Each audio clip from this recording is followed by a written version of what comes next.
No portion of this program may be reproduced. How about those fish, baby? WQAM, Beasley Broadcast Group, Incorporated. Fish. The biggest names, the best Squeeze the talent. fish. How about that Malcolm Cameron, baby? He is really doing it. Sports Radio 560 WQAM. How do you like the Ken Cameron era so far, boys and girls? Oh my God. Yeah.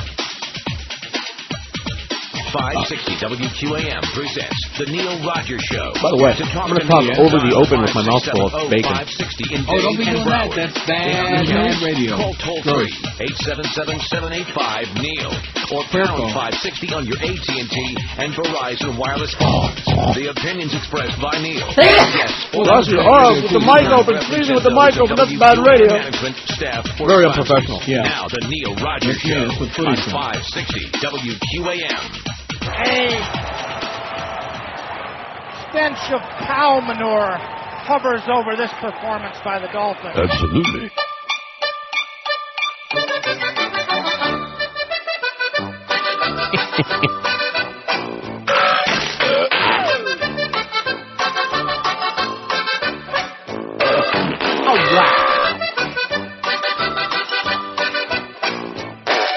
Absolutely. All of these things. Yes.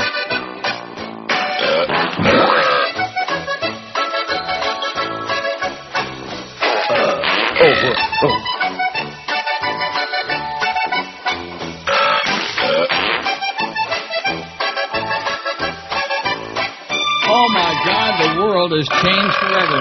Oh my God. As we once knew it, that's right. Read your emails, Junior and Joyce and Jolly Joe. Read your emails. Norma Kent last night produced he put together a 8 million word email to these bozos about playing the fart sounds and, of course, about everything else they've done to deball this show. Well, guess what? Are we going to roll over and play dead anymore for these idiots? No. Of course not. They've done everything in their power to destroy whatever we had left, and they're doing a fine job of that, too, by the way. We're not going to roll over and play dead. Just the way it is. You know what I mean? Mm-hmm. No. I was trying my mouth full. Don't be talking with your, don't be eating with your mouth full. All right, how else? Don't be eating with your talking. With bacon especially. That's bad. Marceau had these closing words. That was it. Yeah. Well, he didn't have anything to say. Marcel Marceau, who revived the art of mime and brought poetry to silence, has died. He was 84. Marceau died Saturday in Paris. French media reported former assistant Emmanuel Vaca announced the death on France Info Radio, but gave no details about the cause. Wearing white face paint, soft shoes, and a battered hat topped with a red flower, Marceau, notably through his famed personage Bip, played the entire range of human emotions on stage for more than 50 years, never uttering a word. Now, which one was it Gummo or Harpo? Harpo. Harpo. Don't harp on it. Offstage, however, he was famously chatty. Never get a mime talking, he won't stop, he once said. A French Jew. Oi! Marceau survived the Holocaust, also worked with the French resistance to protect Jewish children. His biggest inspiration was Charlie Chaplin. Marceau, in turn, inspired countless young performers. Michael Jackson borrowed his famous moonwalk from a Marceau sketch, Walking Against the Wind. Did you know that? No. The cock-a-moonwalk. Marceau performed tirelessly around the world until late in life, never losing his agility, never going out of style. In one of his most poignant and philosophical acts, Youth, Maturity, Old Age, and Death, he wordlessly showed the passing of an entire life in just minutes. Do not the most moving moments of our lives find us without words, he once said? Prime Minister François Fillon. I wonder if he's kin to Hervé Fillon. And Sylvain Fillon and all those other, and Henri Fillon. Praised Marceau as the master, saying he had the rare gift of being able to communicate with each and every one beyond the barriers of language. Marcel Mangel was his real name. I wonder if he knew Dr. Mangala. Ooh, maybe. Oh, and guess who's in trouble with the law? Oh, no. Dennis Rodman. Yeah. In trouble with the law again, this time for allegedly smacking the ass Rectum of a female bar hopper. TMZ has learned the Orange County Sheriff's Department is investigating the incident, which allegedly took place at Hennessy's Tavern in Dana Point near Laguna Beach. One source says the ex-basketball star allegedly slapped the woman's rear so hard it left a major mark.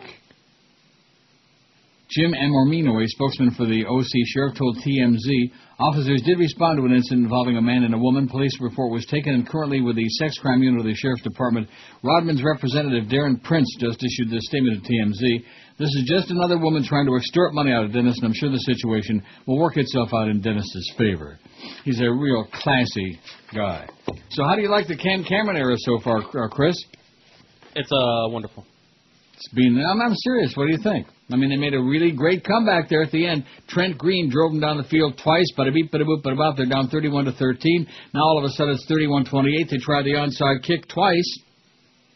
See, what I don't understand is the first time the onside kick, it didn't go 10 yards anyhow. Correct. So even though the Jet player illegally batted out of bounds, how come there was no other penalty for the? It wasn't a legitimate kick. It didn't go out of bounds. It has to go 10 yards for them to recover it. Yeah. It doesn't have to go 10 yards if the other team hits it. Well, and so in other words, these analysts that were on TV were giving us the wrong information. How do you like that? No, it wasn't, because they said he batted the ball out of bounds. For the Dolphins what's to be his able name to kept recover saying it didn't go 10 yards. What's his name? Yeah, because they can't recover it until it goes 10 yards. Well, who cares? Game's over. They lost. Exactly. 0-3. Let me say it again. 0-3 to the JETSSUCK. And by the way, BILLSUCK. They don't have any team left now. Not that it would have made any difference, but their whole team is injured now. The Bills. So maybe when the Dolphins play them twice, they might actually have a chance. But, you know. Maybe this is going to be another Dolphin-perfect season, boys and girls. Oh! And we got the Dolphin games here on QAM. All right, with Jimmy Cefalo. All right, here's the poll result from over the weekend. Look at that. We had 1,585 votes on this. Aren't you impressed? No, not you. You're not impressed by anything. You're just a hardened little bastard. That's right. I think the college cops who tasered the goofball guy at University of Florida did the right thing, 264, did the right thing. Oh, my God. Oh, brother, wow. Is there any hope at all for the subhuman race? No. Would make President Abu Ghraib Dummschmidt proud, 242. Our cop wannabes who flunked the play. See, let me just say this now, okay? And you said you were going to fax me some more Charlie B. polls. You never did, but it's probably just as well. This man has taken leave of his senses. In other words, instead of just sending us polls, which in the past he sent us some that were pretty good and some that really sucked, but at least they were just regular polls with choices. Now, the choices are like these long, elaborate, silly, ridiculous, and they're like 7,000 of them, you know? Charlie, you've lost it, baby. You really have torn. Whatever you did in Europe, man, don't do it again. You know what I'm talking about, don't you? Mm-hmm. Our cop wannabes who flunked the police exam, 228. Showed the world yet again democracy is dead in Florida, 195. We're itching to play cops and robbers with their new toy tasers, 183. Are a bunch of trigger-happy goons. That's goons, Bo Camper, 163. Should have used guns, 113. Should have used goons. We look more stylish in Gestapo Brown, 103. We're on a sugar rush from too many Krispy Kremes, 40. Should have their own show, 34. And are too whacked in the head, even for Whack and Hut, 20. See, every selection on there is Charlie B. trying to be a comedian, you know. Maybe he ought to get together with Fat Ass Jolly Joe and they could, compare notes. Here's today's poll, and this is also a Charlie B. and it's also not very good. Why did I use this? Because you didn't have any other ideas? No, I did, but it was there and it wasn't as bad as a lot of other ones, you know. If you really did find a finger in your chili or a dead mouse in your Cheerios, what would you do?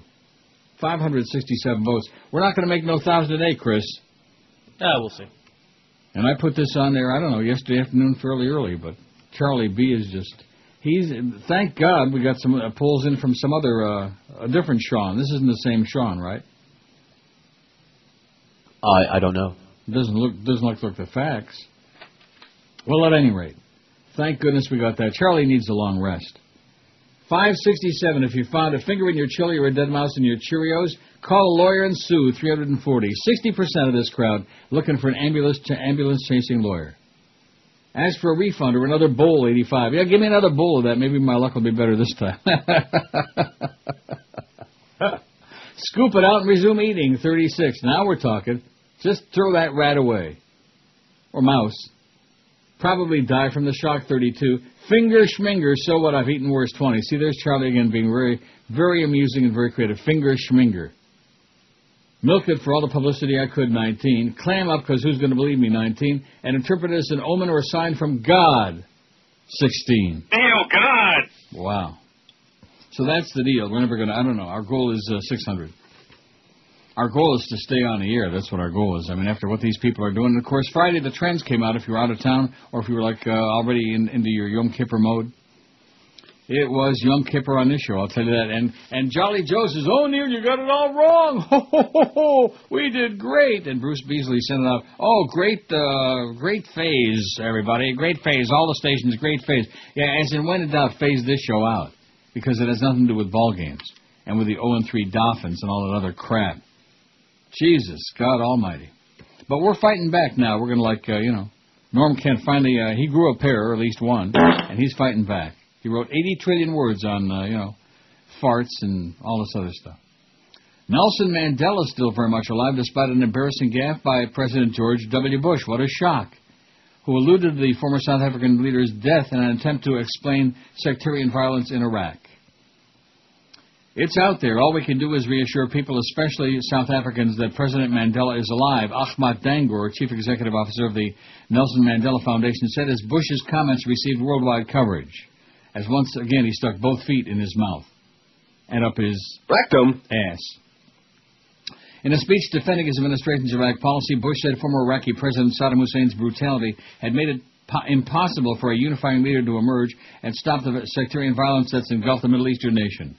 I heard somebody say, where's Mandela? Well, Mandela's dead because Saddam Hussein killed all the Mandelas, Bush, who has a reputation for verbal faux pas, said in the press conference in Washington Thursday. Saddam Hussein killed all the Mandelas. Huh? Well, there you go. Don't be questioning your president now. Jailed for 27 years for fighting white minority rule, Mandela became South Africa's first black president in 1994, won a Nobel Peace Prize for preaching racial harmony and guiding the nation peacefully into the post-apartheid era. References to his death are seen as insensitive in South Africa. He's 89 and increasingly frail, but still very much alive, in spite of your President Dumbschmidt, a moron if ever there was one. I say, let's send fat-ass Jolly Joe. I was thinking, we got Joe, Jr., and Joyce. We don't have to call him Josh, because then they'll confuse it with Josh Cordes, and we don't want to do that to him. Sure. Junior, Joyce, and Joe. That's the triumvirate. That's the evil trio here at QM, doing everything in their power to destroy this once very well-listened-to show. And doing a great job of it, too, by the way. Oh, don't play it. I need you to stop doing this, and I need you to stop doing that. Oh, look at these polls you just sent me. Oh, my God. From Charlie, I'm losing it a B. Wow. That is sad. Let me put those way down in my pile. I'm going to start making up my own polls. And by the way, footy. Footy's poll about should people be able to buy AK-47s, like in the dime store, stuff like that, in the 7-Eleven.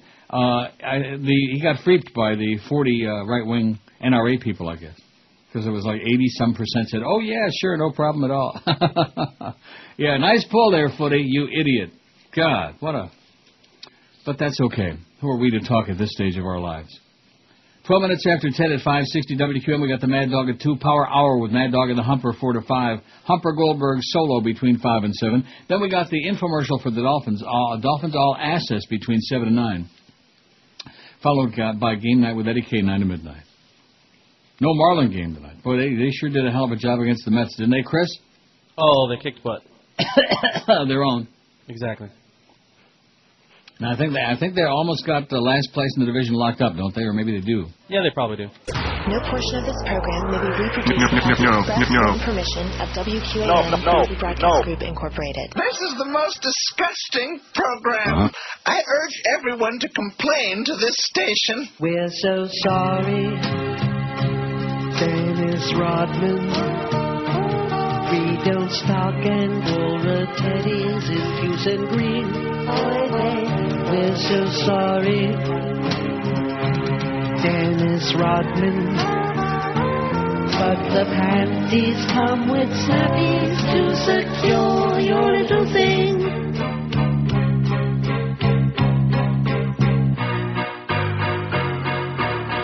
Phil Jackson notified me. He said you're very pretty, but you're dressing too petite. He asked if you would mind wearing something underneath, because you're way too tall. Way too tall. Every time he jumps, you can see his basketball. Man, you look retarded. Retarded. Absolutely. For 7 foot tall guy. Man, you look retarded. Retarded. For 7 foot tall guy.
6:19 at 560 WQAM. Happy Monday to you. This is the Monday, September 24th, the day the gas came back on this show. Well, it has come back, and then it disappears. I mean, this is what we're up against. Something as silly and innocuous as a little gas, for crying out loud, right? Right. And you know the price of gas nowadays. Oh, I filled up my tank. I drove my car over the weekend. Congratulations. Did I mention that I picked up my new car? I don't think you mentioned it on the air. I didn't? Maybe Pontiac briefly. Solstice. By the way, overpriced. That's number one. Number two, convertibles suck because the rear window is like the size of a postage stamp. Right. You can't see it. So you better have those side mirrors adjusted just perfect, baby. And, of course, if you're thinking, well, just check the blind spot, there are so many blind spots. I'm not complaining, though. It's a nice-looking car. It's 4 cylinders, so it's got the balls of a mouse, that mouse that's in the chili, But it's okay. After driving Vets and then driving this thing, it's like, oh, gee, can I get somebody to pedal this thing, But it's nice. And I filled it up with gas, and I have no idea how much I paid because it's by the liter. And the good thing it uses regular gas. Isn't that great? Yeah. When's the last time anybody drove a car that used regular gas? Oh, don't say regular gas. Oh, well, there's no such thing anymore. What do you mean by that? Regular unleaded. Right. There's no such thing as leaded anymore. Regular used to mean leaded, but there's no. No, not leaded. No more leaded. Despite the uproar over a questioner. Oh, I see. Well, I'm not reading this right. It's just worded very badly. Despite the uproar over a questioner being shot, it's illiterate. It's not written right. Raw Story does this a lot, okay? Get your act together over there, Raw Story. You're a great website, and you got some really neat stuff on there, but Jesus, God. After a questioner was shot following a forum Senator John Kerry held in Florida, the tase guy. Not everyone is unhappy with the taser. At the National Rifle Association's Celebration of American Values conference on Friday, that's the American value they like the most. When in doubt, shoot it out. Senator John Thune, Republican of South Dakota, a crazy person, delivered his opening remarks. A protester stood up and began yelling.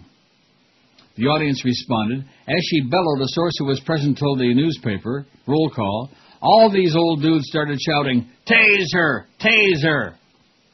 A last security personnel just quietly walked the offender out the door, sans the 50,000 volts of electricity, and as NRA members might appreciate, more stopping power than a .357 Magnum that Taser claims survived, Pershing wrote, maybe next time. More stopping power than a .357 Magnum, baby. All right, taser, taser. Bunch of old goats. That's the new deal now. So you see, that kid, even though people are picking on him, he started a whole, he was great. Andy, whatever his name is, from Weston. Andy in Weston, as opposed to, of course, that jackass Andy in Hollywood and his boyfriend in Port St. Lucie. Who each fax at least once a day now. Do they really? Oh, yeah. And what they should know is that those faxes never make it here. No, and I don't read them. I just recognize the handwriting. It goes right in the garbage without reading and the word circular one. file. Right. What they're desperately trying to tell the world is... I have no line. But we already knew that a long time ago. How very sad.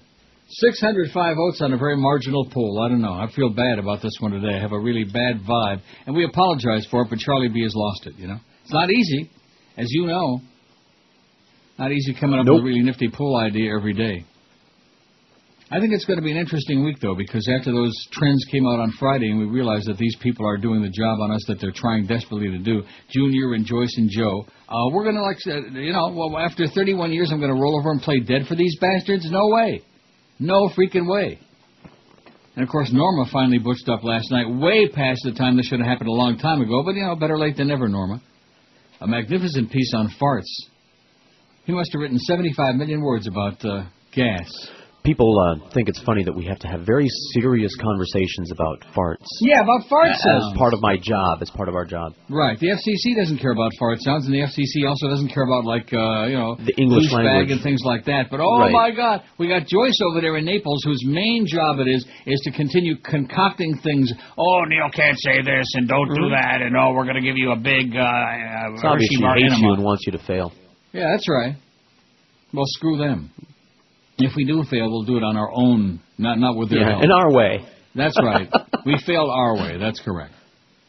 U.S. Vice President Dick Cheney is considered provoking an exchange of military strikes between Iran and Israel in order to give the U.S. a pretext to attack Iran, Newsweek magazine reports today. But the newspaper says, the magazine, whatever the hell it is, says the steady departure of neocons from the administration over the past 2 years has helped tilt the balance away from the war. One official who pushed an especially hawkish line on Iran was David Wormser, or should that be Mumser, who had served since 2003 as Cheney's Middle East advisor. A spokeswoman at Cheney's office confirmed to Newsweek that Wormser had left his position last month to spend more time with his family. A few months before he quit, Wormser told a small group of people that Cheney had been mulling the idea of pushing for limited Israeli missile strikes against the Iranian nuclear site in Natanz and perhaps other sites in order to provoke Tehran into lashing out. The Iranian reaction would then give Washington a pretext to launch strikes against military and nuclear targets in Iran, Newsweek said. When Newsweek attempted to reach Wormser for comment, his wife, Merav, declined to put him on the phone and said the allegations were untrue.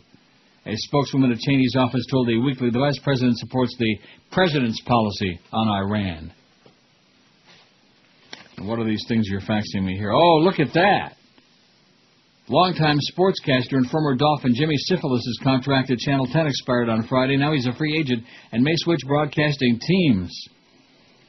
He may be playing for the other side. Oh, I think he may have been doing that a long time ago. Cefalo' 50 auditioned Saturday for Channel 4 for a news anchor job. There is an opening. Rob Hanrahan, 6 p.m. co-anchor, leaves next month. I'm honored they would consider me for this job, Cefalo says. I'm just not ready to give up TV. I'm not ready to stop doing what I love. Even if Cefalo gets an offer, he'll be sidelined for a while. His WPLG contract included a 6-month non-compete. Cefalo, who graduated from Penn State with a bachelor's in journalism, joined the Dolphins in '78.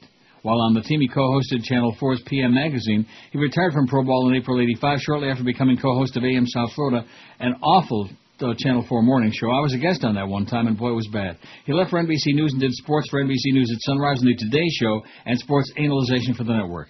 Later, he hosted the game show Trump Card, then a WQAM sports talk show. Do you have any idea what that is, Chris? Trump Card? No. Never heard of it. He joined Channel 10 in '93 as sports director anchor. He also is the voice of the Dolphins, and oh boy. He is co-owner of Cefalo's Wine Cellar in the Grove, lives in Miami Beach. He and his wife, Janice, 53, have 3 daughters, Mia, 10, and twins, Katie and Ava, 5. Bada-beep, bada-boop, bada-bop. Governor Charlie Crist attended his first ever Yom Kippur service Friday evening at Temple Beth Sholem, a Reformed congregation in Miami Beach. Wow, I wonder if he atoned for his sins. Yay. And all that stuff, you think? Probably unlikely. Charlie Christ. So Jimmy Cefalo is maybe going to be over at Channel 4. How do you like that? That'd be something. And, of course, we got the Little Dog is on Channel 6, right? Correct. NBC 6. Now, what is that? You're yawning about that? No, I think that's some pretty exciting, heavy-duty stuff. You don't think so? Yeah. Sure beats talking about Malcolm, what's his name, Cameron, and your fish, your 0-3 fish. I'm thinking perfect season is a possibility. A little luck. The biggest names. The best talent. This is Neil Rogers. Sports Radio 560 QAM. The sports leader. The biggest names. The best talent. It's the Big O. Orlando Alzagari. Sports Radio 560 QAM. The sports leader. Neil Rogers.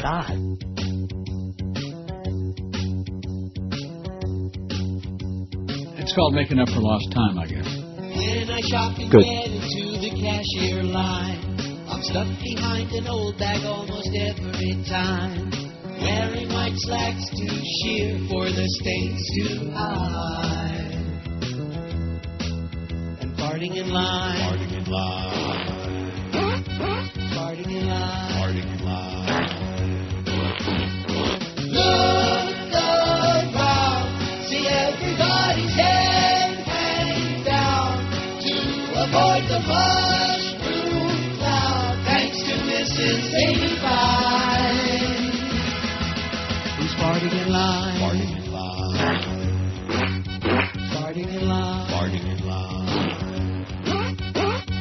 Writing out a check as she's farting away, but they won't accept checks from the Bank of Bombay. So she scours her change first for pennies or coupons and dimes, while farting in line. Farting in line.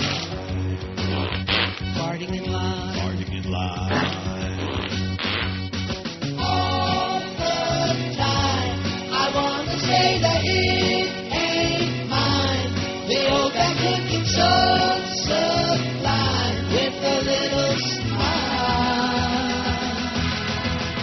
Farting in line. Farting in line. Farting in line. Farting in line. Farting in line.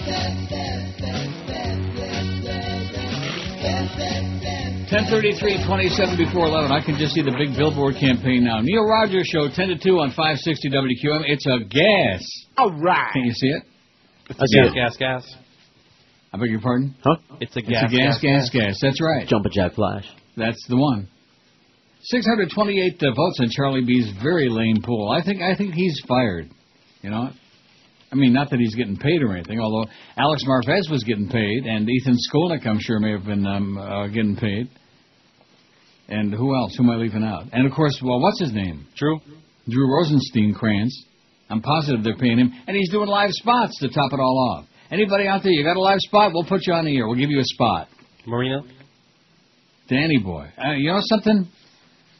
I never realized how bad he is on the air until the only reason I watched a little bit, because I never watched those pregame shows and the halftime and the postgame shows, because it's just a bunch of silly people, including the unctuous Jimmy Johnson, sitting around, slapping each other on the ass and yucking up. You know, just a bunch of crap. But when I saw Shannon Sharp was still on there, I thought they got rid of him. No, he's still there. He can't speak. Even a little bit. I beg your pardon? Why should that stop them? He cannot speak. In fact, I'm surprised we don't hear him on QAM. But anyway, when I saw him still being on there, I was in such disbelief, I left it on. And then there was Danny Boy, who just has a hard time. He also, Larry, whatever he was saying. I don't know. He's almost got the Joe Namath quaggle. You know, Danny, you're a good guy, but you can't speak. But that's all right. Just take the money, like we were doing here. Just take the money. Although we're not just going to take the money anymore. We're going to, fight back and rebel starting today. You know what I mean? This is Rebellion Day, September 24th. Mark it down. And like you said, you put your thumb right inside of it. I did. The idea that we have to have conversations about whether or not we can play fart sounds on the radio. Mm-hmm. This is so juvenile and so Mickey Mouse. People think I'm making it up. Like when I would have these conversations with Boca Brian about sounds that may or may not be in a certain bit. And I'm having these really serious conversations on the phone, and I hang up, and whoever's in the room with me is like, that was a joke, right? You didn't just really have a serious, long conversation about a fart sound or what may or may not sound like a fart sound. And I said, yeah, this is part of my job. This is what I have to do. That's what these people know about radio. At any rate, O.J. Simpson's violent jealous streak didn't die with his ex-wife, Nicole Brown, according to a New York Post story published in yesterday's edition. A day without an O.J. story, I feel like we're failing the audience, don't you? No. 6 weeks ago, O.J. Simpson confronted and threatened to kill a Miami man he hired as a handyman for allegedly sleeping with his girlfriend, TMZ.com reports yesterday. I guess he was very handy, man. The entertainment site said on July 29th, 2 months before Simpson's latest run-in with the law in Vegas, he showed at the West 8 home of Janos Gonzalez. Janos, am I saying that right? Sure. Janos Gonzalez. Why not? Why do you say sure? Sounds right to me. I've never heard that name before. Whom Simpson had hired to work at his Kendall home, according to Gonzalez, 42, and his wife, Marlene, 32, who called the police. The report was filed as a verbal altercation that Gonzalez told the newspaper. Attempts to reach him yesterday by the Herald were unsuccessful. They said that Simpson and his girlfriend, Christy Prody, came to their home in a Lexus sedan late in the evening. The entertainment site reported, quoting a New York Post story, Simpson shouted at her, "I need to effing talk with you," Marlene Gonzalez said. He told her that her husband had sex with Prody earlier that day. I told him he had to solve that problem with his girlfriend, she said. Janos Gonzalez, who had been inside, emerged and told Simpson to leave. Simpson then threatened her, "Come over here, I'm going to effing kill you," Marlene Gonzalez said. Simpson then placed his hand behind him as if drawing a gun. I don't know if he really had one, she said. How do you like that? You go, Janos. Once a scumbag, always a scumbag. That's what they say in the big city. What word did you say? You heard what I said. Once a slime ball. I say. Always a scumbag. That's O.J. Low life. And you people out there still defending him. It's just amazing to me. It's part, like I said, it's part of that jock mentality. If they ever wore a jockstrap, if they ever had any notoriety as some kind of an athlete, even if they couldn't speak, like, oh, gee, you're picking on Michael Vick, you're picking on O.J., you're picking on Demetrius Underwood, pick this. Idiots. How do you like the Cam Cameron era so far, all you Dolph fans out there? Patriots, oh boy, they just kicked ass. That Wes Welker's a hell of a player. Thank you very much, Dolphins, for that, the Dolphin organization. 644 votes on the poll. I think we can make a good, solid 900 a day, Chris. Okay, we'll do that. With a very, and I'm not going to read the results very often, thank God. Probably a good idea, but, I mean, to do it, it's so convoluted, you know. put in 75 different choices and make them all like 1,000 words. And that seems to be the new Charlie B technique. And you want to know why? Because he was embarrassed over the fact that I outed him for running out of material. With all those, what's your favorite song by the Circle? What's your favorite song by all these other marginal groups that nobody ever heard of? And you know what the whole thing really is? After the good work he did, it's a crying shame. That's what it is. Don't play that. That is so good. They were great. Good group. But, here today, gone tomorrow. That's Columbia Records for you. They were here today and then disappeared. Crying shames. I'm one of the rare folks still alive who remembers the crying shames, and it is a crying shame. Crying shame that we work for these bastards, I'll tell you that. Oh, you're wrong, Neil. You're wrong. We really know our crap. Look at that great trend we just had. We had like a 5 share in men, 25.54 in the morning, and about a 5 share in the afternoon, and you sitting there with we had squat. That's true.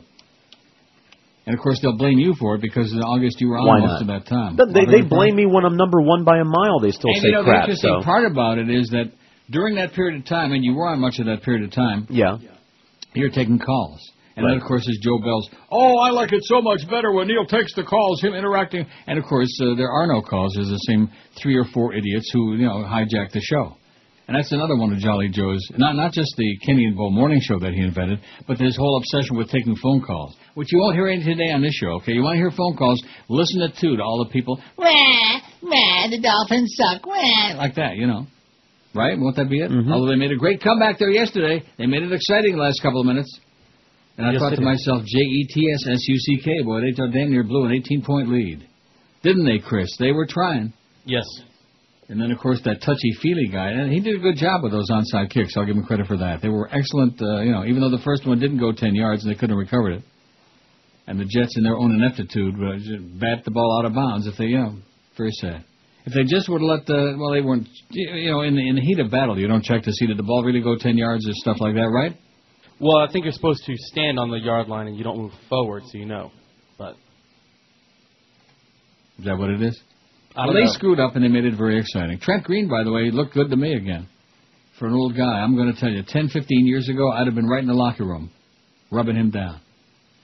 He was just one pretty guy. He's even still pretty, but he's going to be pretty disillusioned, too, after another 3 or 4 losses. He's going to say, what the hell did I come here for to play out the string? But I guess maybe the money might be good. Like us being here. The money's good. Look at Chris and George. They're good. The money's really good. QAM. The sports leader. The biggest names. The best talent. It's the Big Dog and Jax. Joe Rose and Jason Jackson. Mornings 7 to 10. Sports Radio 560 QAM. The sports leader. Yeah, God.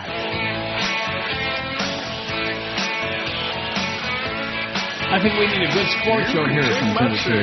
My dirty underwear, my ski mask, my fake beard, and my clothes.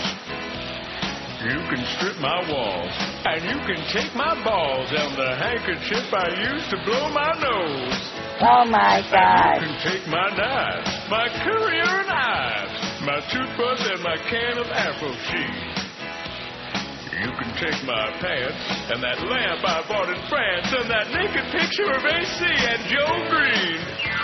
But don't take my art, my Andy Warhol art. Keep your fat hands off my Haslam trophy, too.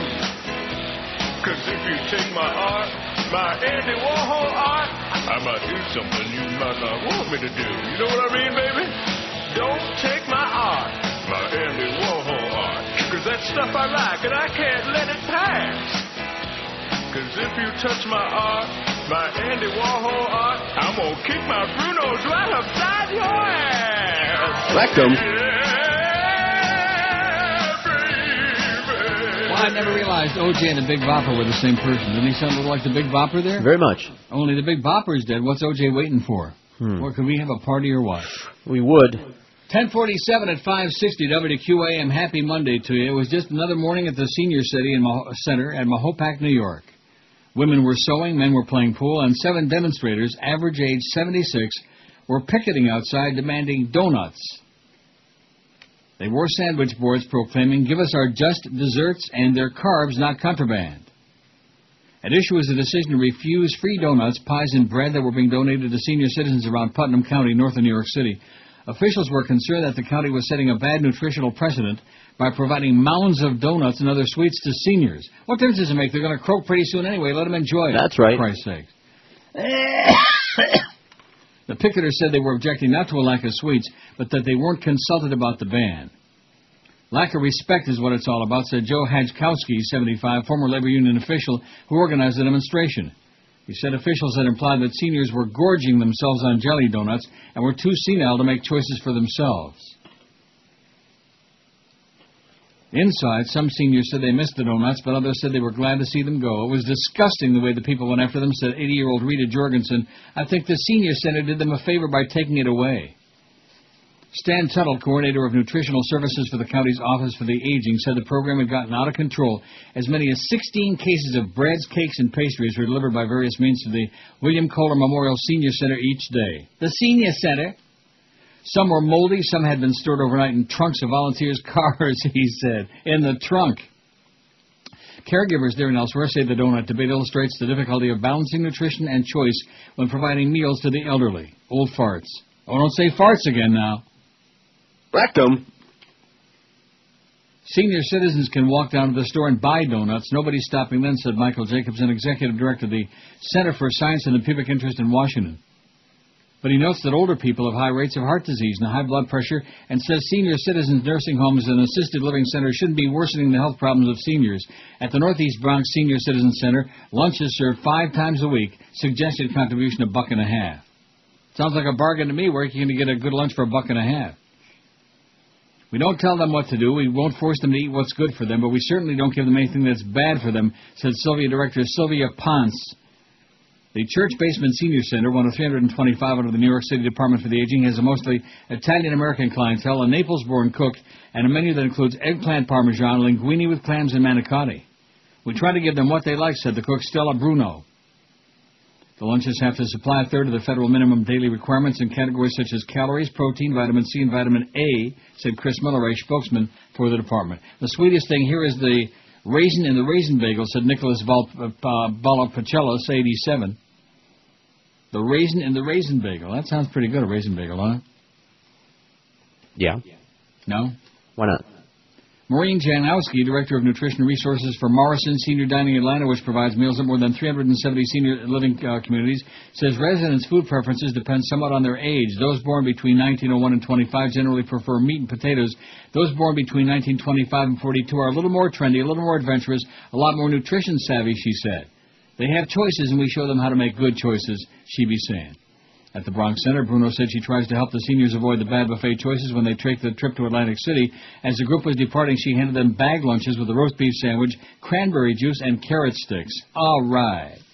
A roast beef sandwich with that killer bread, cranberry juice, pure sugar, and carrot sticks for a rabbit. How do you like that? I guess they're probably trying to kill them off. And take away their pleasure, too, at the same time. When you get to be 100 years old and you can't have a jelly donut, right. What's the point of going on, right? Or heroin. 666, by the way, on our survey, on our poll today. It's not a good poll, but that's not important. Oh, 667, damn it. Inside Fort Lauderdale City Hall, a contingent of gay white men squared off against black ministers this month, says the Herald, arguing over civil rights. Outraged over the minister's decision to announce their support of Mayor Jim Nagle's crusade against homos on September 4th, about 20 gay activists wearing red shirts and AIDS pins condemned the clergymen the next day for not being sympathetic to their cause. One, they say, mirrors the African-American struggle. The ministers don't agree because they're Farbisan. You didn't have to drink from separate fountains. Our struggle is not the same. You can't equate race and sexuality. O'Neill Dozier, pastor of the Worldwide Christian Center, told one activist, slavery was not a choice. Yours is a message of hate, Minister. You don't speak on behalf of freedom, answered Michael Radner of the Campaign to End AIDS, a nonprofit group. Now the debate over gay rights threatens to drive a wedge between members of South Florida's black community. Despite the support that many ministers showed for Nagle, the local NAACP took a public stand against the mayor, calling his crusade a hate campaign, which of course it was. And of course, remember on the morning show, Kenny Walker saying, "Oh, Jim Nagle loves gay people." Ha ha ha! Ho ho ho! Remember that? Yeah. She said the branch's position adopted after... Well, wait a minute. I'm not here to condone or condemn gay sex. Marcia Ellison, head of the Broward NAACP, told the Herald it's a hate campaign against gays launched by the mayor. She said the branch's position, adopted after a unanimous vote of its 22-member executive committee, as well as branch members, echoes the national NAACP's position. Anytime any group is discriminated against, it becomes a civil rights issue, she said. NAACP Chairman Julian Bond made national headlines with his recent endorsement of gay marriage, a step several prominent black ministers publicly criticized. While Bond has noted that no parallel between movements for rights is exact, his position differs with ministers and others who suggest that sexual orientation is a matter of choice. He wrote last year, like race, our sexuality isn't a preference, it's inborn, and the Constitution protects us all against discrimination based on immutable differences. And it goes on and on about Jim Noggle this and Jim Noggle that, and he hates gays and hates blacks and bada-beep-bada-boop-bada-bop. Not that Jim Noggle's a bigot or anything like that. Right, or a homophobe and got some issues that I wonder about. Right. Wouldn't surprise me if he's a real toe tapper, too. I don't know. I'm just, thinking out loud. And there's nothing wrong with thinking out loud. That's what I'm thinking. Oh. 673 votes on the poll. Chris will be real happy when we get to 800. Won't you? Oh, definitely. Chris will be happy if we get to 675, to be honest with you. All Chris cares about is getting a little bit of a paycheck, which you should already have had, right? Yes, I did. I wonder if my check showed up today or not. Better.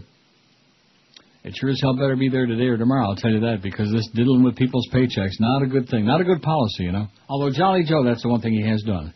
Most of my checks show up like a day or two early. Isn't that great? Isn't that nice and white of him? I mean, he's still a jerk. And has no clue about what this is all about. But, Neil, I remember the first conversation with him, I think, was about fart sounds. I do believe that. And, of course, he agreed with me, oh, my God, even kid shows have fart sounds. And so I started playing them, and right away, I think you, were a little premature. Yeah, premature. Because I thought that he wasn't just a straw boss, that he might actually have to, since he's supposed to be the general mangler, he might have had something to say about it. But come to find out, he didn't. Joyce calls all the shots. That bitch Joyce? Over there in Naples? The worst thing we could do is rejoice.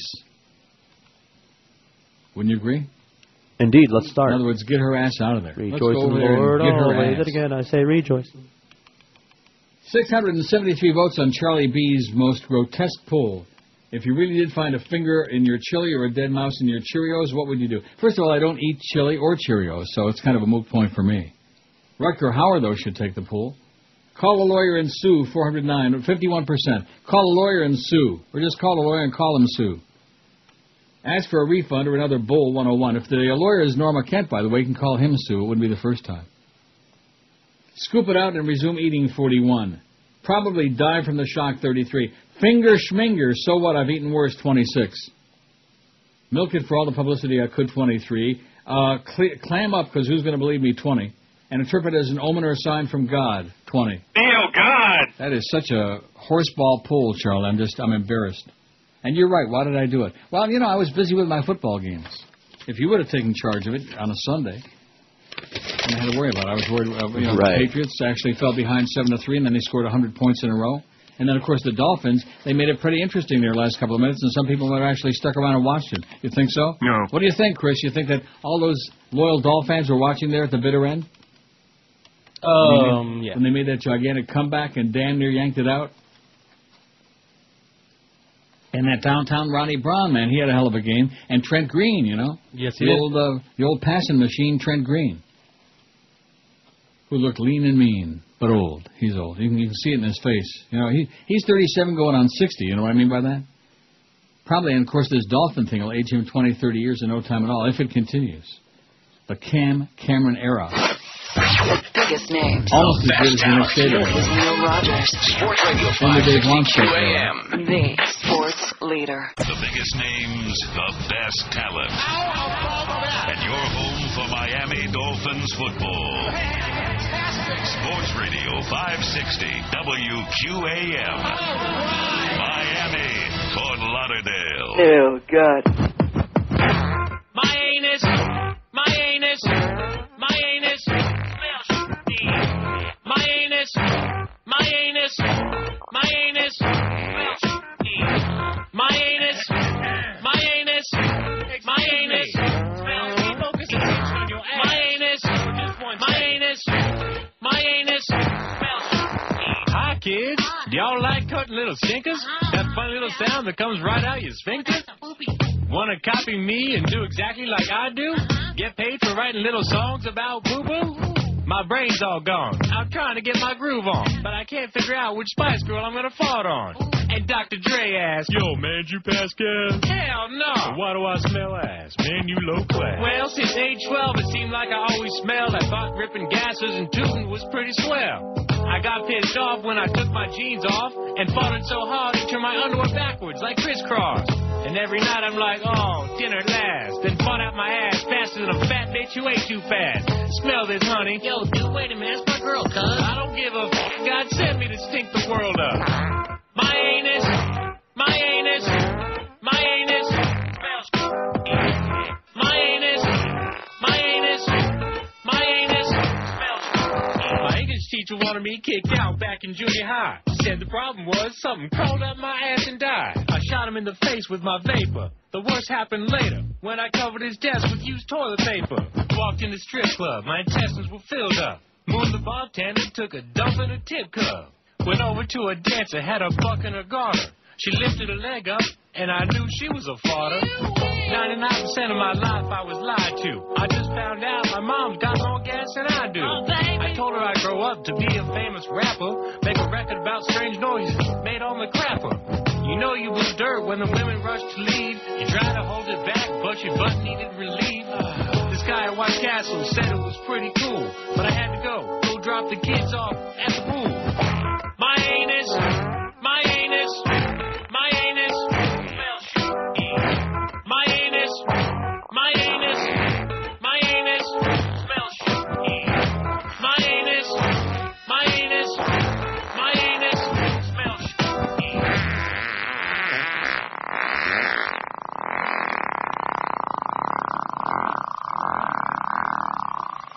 That was a relief. 703. I don't think I ever let that go all the way to the bitter end there. Oh, I think you used to. Back in the good old days, you know. Well, who can remember that long ago, you know? When we can actually play stuff and say stuff. Well, that's what we're going to start doing again. We're doing the Neil Rogers Show today. It's just the way it is, you know? Sweet. Yeah, that's right. We're doing the Neil Rogers Show. That's what I was told by Norma Kent last night. Do your show. Do it the way you want. You know, obey the FCC guidelines. And don't let a bunch of crazy people screw up your life. And I think that's a good way to look at it. Large protester plan as Iranian President Mahmoud Ahmadinejad prepares for 2 answering questions sessions with Americans today. Ahmadinejad will take questions in a lunchtime video conference with the National Press Club and an afternoon event with about 600 students and faculty at Columbia University.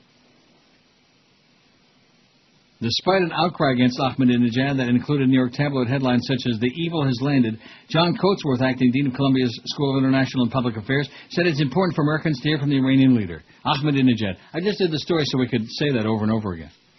Whistle a tune for about 60 seconds, okay? Ahmadinejad. Ahmadinejad. He's so cuckoo. Ahmadinejad. He's cuckoo, so cuckoo. He's really cuckoo. Ahmadinejad, his name's Ahmadinejad, and he's kind of like Mel Gibson with the big scruffy beard, and he wears a brown jacket that looks like he bought it at Banana Republic off the discount rack. Ahmadinejad. Ahmadinejad. He's so cuckoo. Ahmadinejad. He's cuckoo, so cuckoo. He's really cuckoo. You back yet? Where'd he go? Maybe you got a caller. Maybe. You think there was a bit launched right in the middle of that song? Or maybe he's getting a call from someone higher up who's complaining. Lawyer? No, absolutely not. Oh. What are you getting all whipped up about? See, that was just... whipped up. It's speculating over here.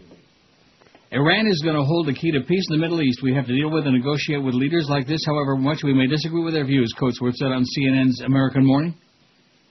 As a world leader, Ahmadinejad has a platform wherever he wishes to have one. What he doesn't have is a classroom, an opportunity to present his views, but defend them in the face of challenges and tough questions, Coatsworth said.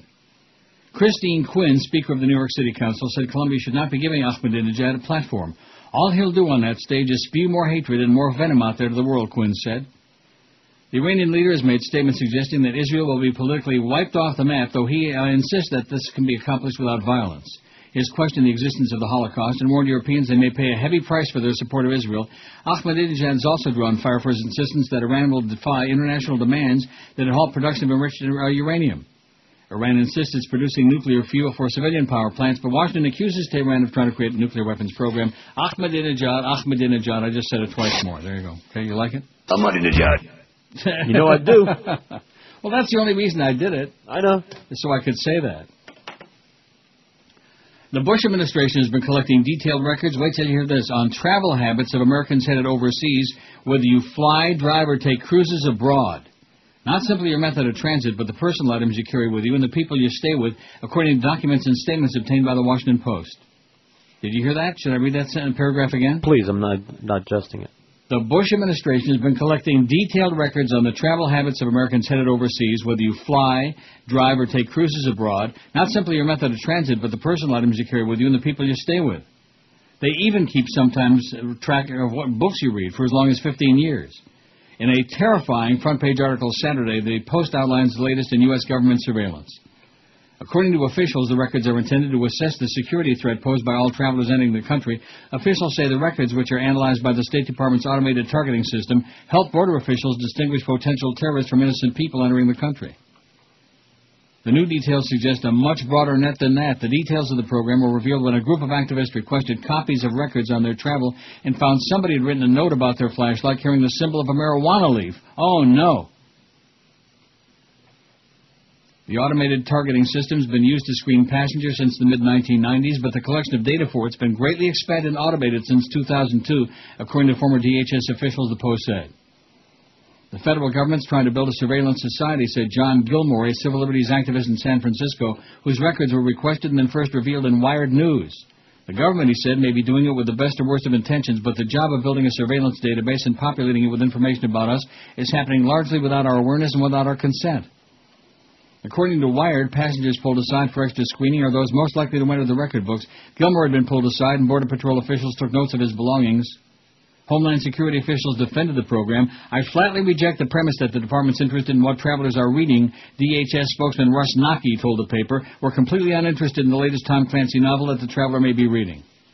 According to the Post, the DHS database generally includes passenger name record information as well as notes taken during secondary screenings of travelers.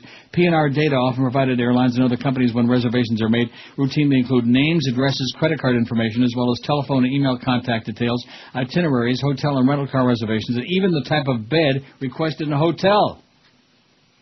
The millions of travelers whose records have been kept by the government are generally unaware of what their records say, and the government has not created an effective mechanism for reviewing the data and correcting any errors, the activist said.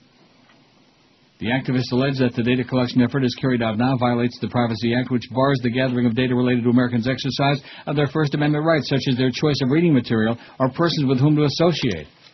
They're watching you, baby. Where you're going, what you're doing, what you're sleeping in, what you're reading, what you're doing in that bed, who you're doing it with, etc. All of these things. How you like that? I don't. Kind of scary. Oh, so in other words, you thought that there was some repercussions to the fact that we're actually going back and doing the show? No, we were just speculating. Of course not. Figures. In other words, nobody is jumping up and down and doing cartwheels and clearances and, oh, gee, what's going on? No, they're too busy worried about that Cam Cameron era. Yeah, exactly. And they got a lot bigger fish to fry, baby. They got to worry about that 0-3 record and a very bad start for the Cam Cameron era. The game, that's all they wanted for their Dolphins, baby. Their Dolphins. And Jimmy Cefalo. Well, I bet you there was a lot of shrieing in that game yesterday against a marginal team. Now, they play Oakland next, right, Chris? Am I right about that? They play the Raiders? Correct. Well, they got a chance to win that game. The Raiders are 1-2 and just barely squeaked by the Brownies. Correct? Correct. So they got a chance to win that game. They better win the ones they got a chance to win, because I got news for you. I have a feeling it's not going to be too many. I think I said 7-9 at the beginning before the season started. I'm thinking more like 4-12, maybe 3-13. Not a really good start for the Cam Cameron era. 703 votes on the poll. Chris is thinking 900 vote. I was going to say 950, but you're not that crazy, are you? Let's go with 925.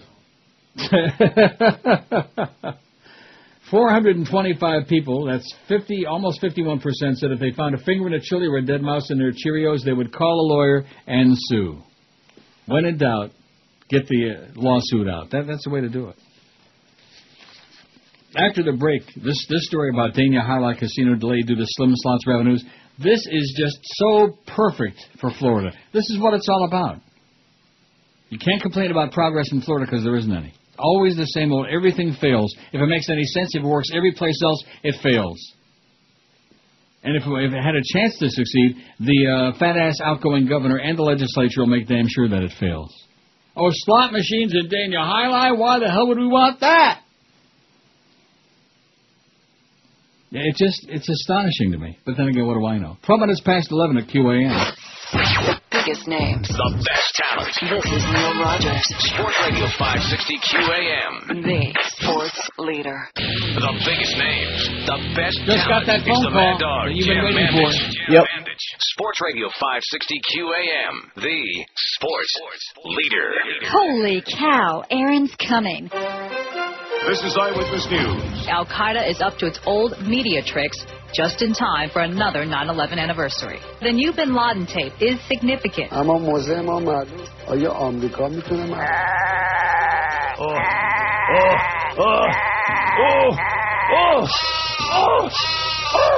Officials do say that right now there is no imminent threat. Okay, 11:16. So I'm in the middle of a show, and my phone rings here, my BlackBerry, and the number looked very familiar. And sure enough, it was fat-ass Jolly Joe Bell to inform me.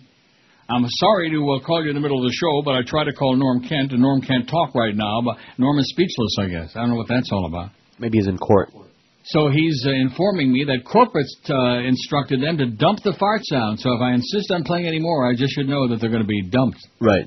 And it's my job to do it. Is that what he told you? Or Chris, one of us has to. Who came in and told you that? Clarence. Clarence came in there and told you that. Junior came in? Sure. Junior program director? Mm-hmm. Junior jock? Yep. And he said what? That we have to dump the fart sounds. And I said, all right. He says, I know this puts you in a weird position. I said, I live in a weird position. He told you that? It puts you in a weird position? Yeah. I said, I know. That's my address. Weird position, 33020. No, it doesn't put you in a weird position because you don't believe they ought to be dumped in the first place. Of course not. It doesn't put any of us in a weird position. It just puts us in an impossible situation. Right. And Jolly Joe, I was trying to tell him, I said dump them based on what? Well, corporate doesn't want the fart sounds on the air. Corporate. The Beasley broadcast, the banjo boys don't want the fart sounds on. In other words, Joyce. Right. This is what we've come to. It's us against Joyce. And I told I don't think he was I don't know if he was still on the phone or not, because I said next thing you know, you can drive us down to a one share. Is there anything else you want to take away from us? And then I didn't hear any more, and I looked and he wasn't on there. Uh-huh. So I have a feeling he ran away. It was like a hit and run call.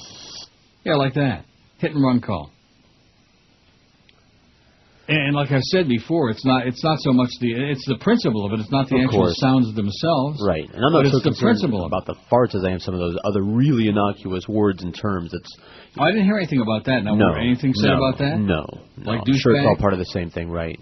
Well, what do you mean it's all part of the same thing? I'm sure it is, but, nobody told me anything about anything. This is the problem when you have a company that's listed on the NASDAQ that's supposedly like a responsible broadcasting company, and they refuse and have refused for years and years now to articulate what their policy is. Put it in writing. That's what Norma has said to them, and that's what I say to them. And you know why they can't do it? Because they don't know what it is. All they know is that Joyce doesn't like this show, she doesn't like me, she doesn't like you, I'm sure, and she might even hate Chris for that matter because he's on the show. And she's going to do everything in her power to take away any ability we have to get a chuckle out of anybody or do anything that might attract an audience. And that's where we are today. When you talk about spinning some wax, you have no idea how tempted I am to start the Neil Rogers music show. Although after I do the story about Dania Highlight. Now I'm serious. All right.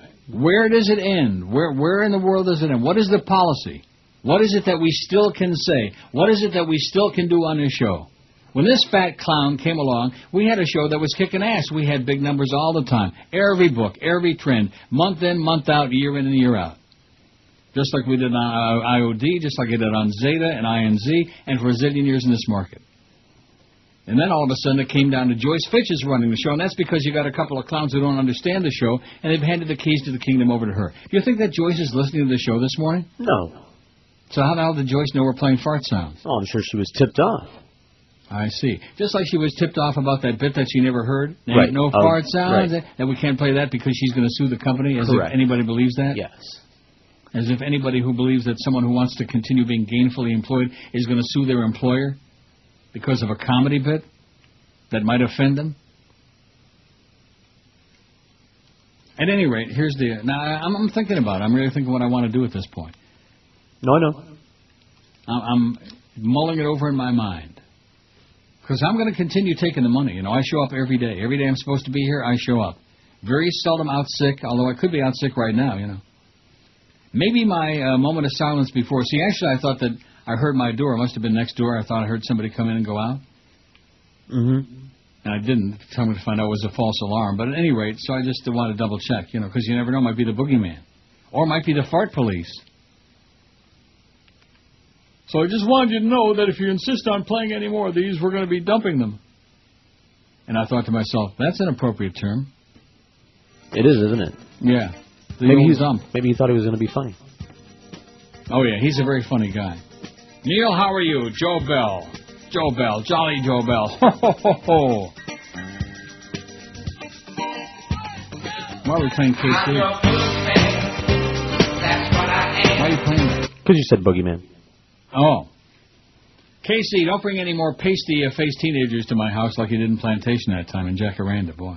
Oh, it was kind of fun having them there on that show we did. Was that on, what station was that, on Zeta? Yeah, because the Bird was there, I believe, that day. Rest in peace, the Bird is dead. I think radio is dead, and these people are doing a hell of a job to do it. There was Jolly Joe. He didn't bother to tell me, though, about the great trend they just had.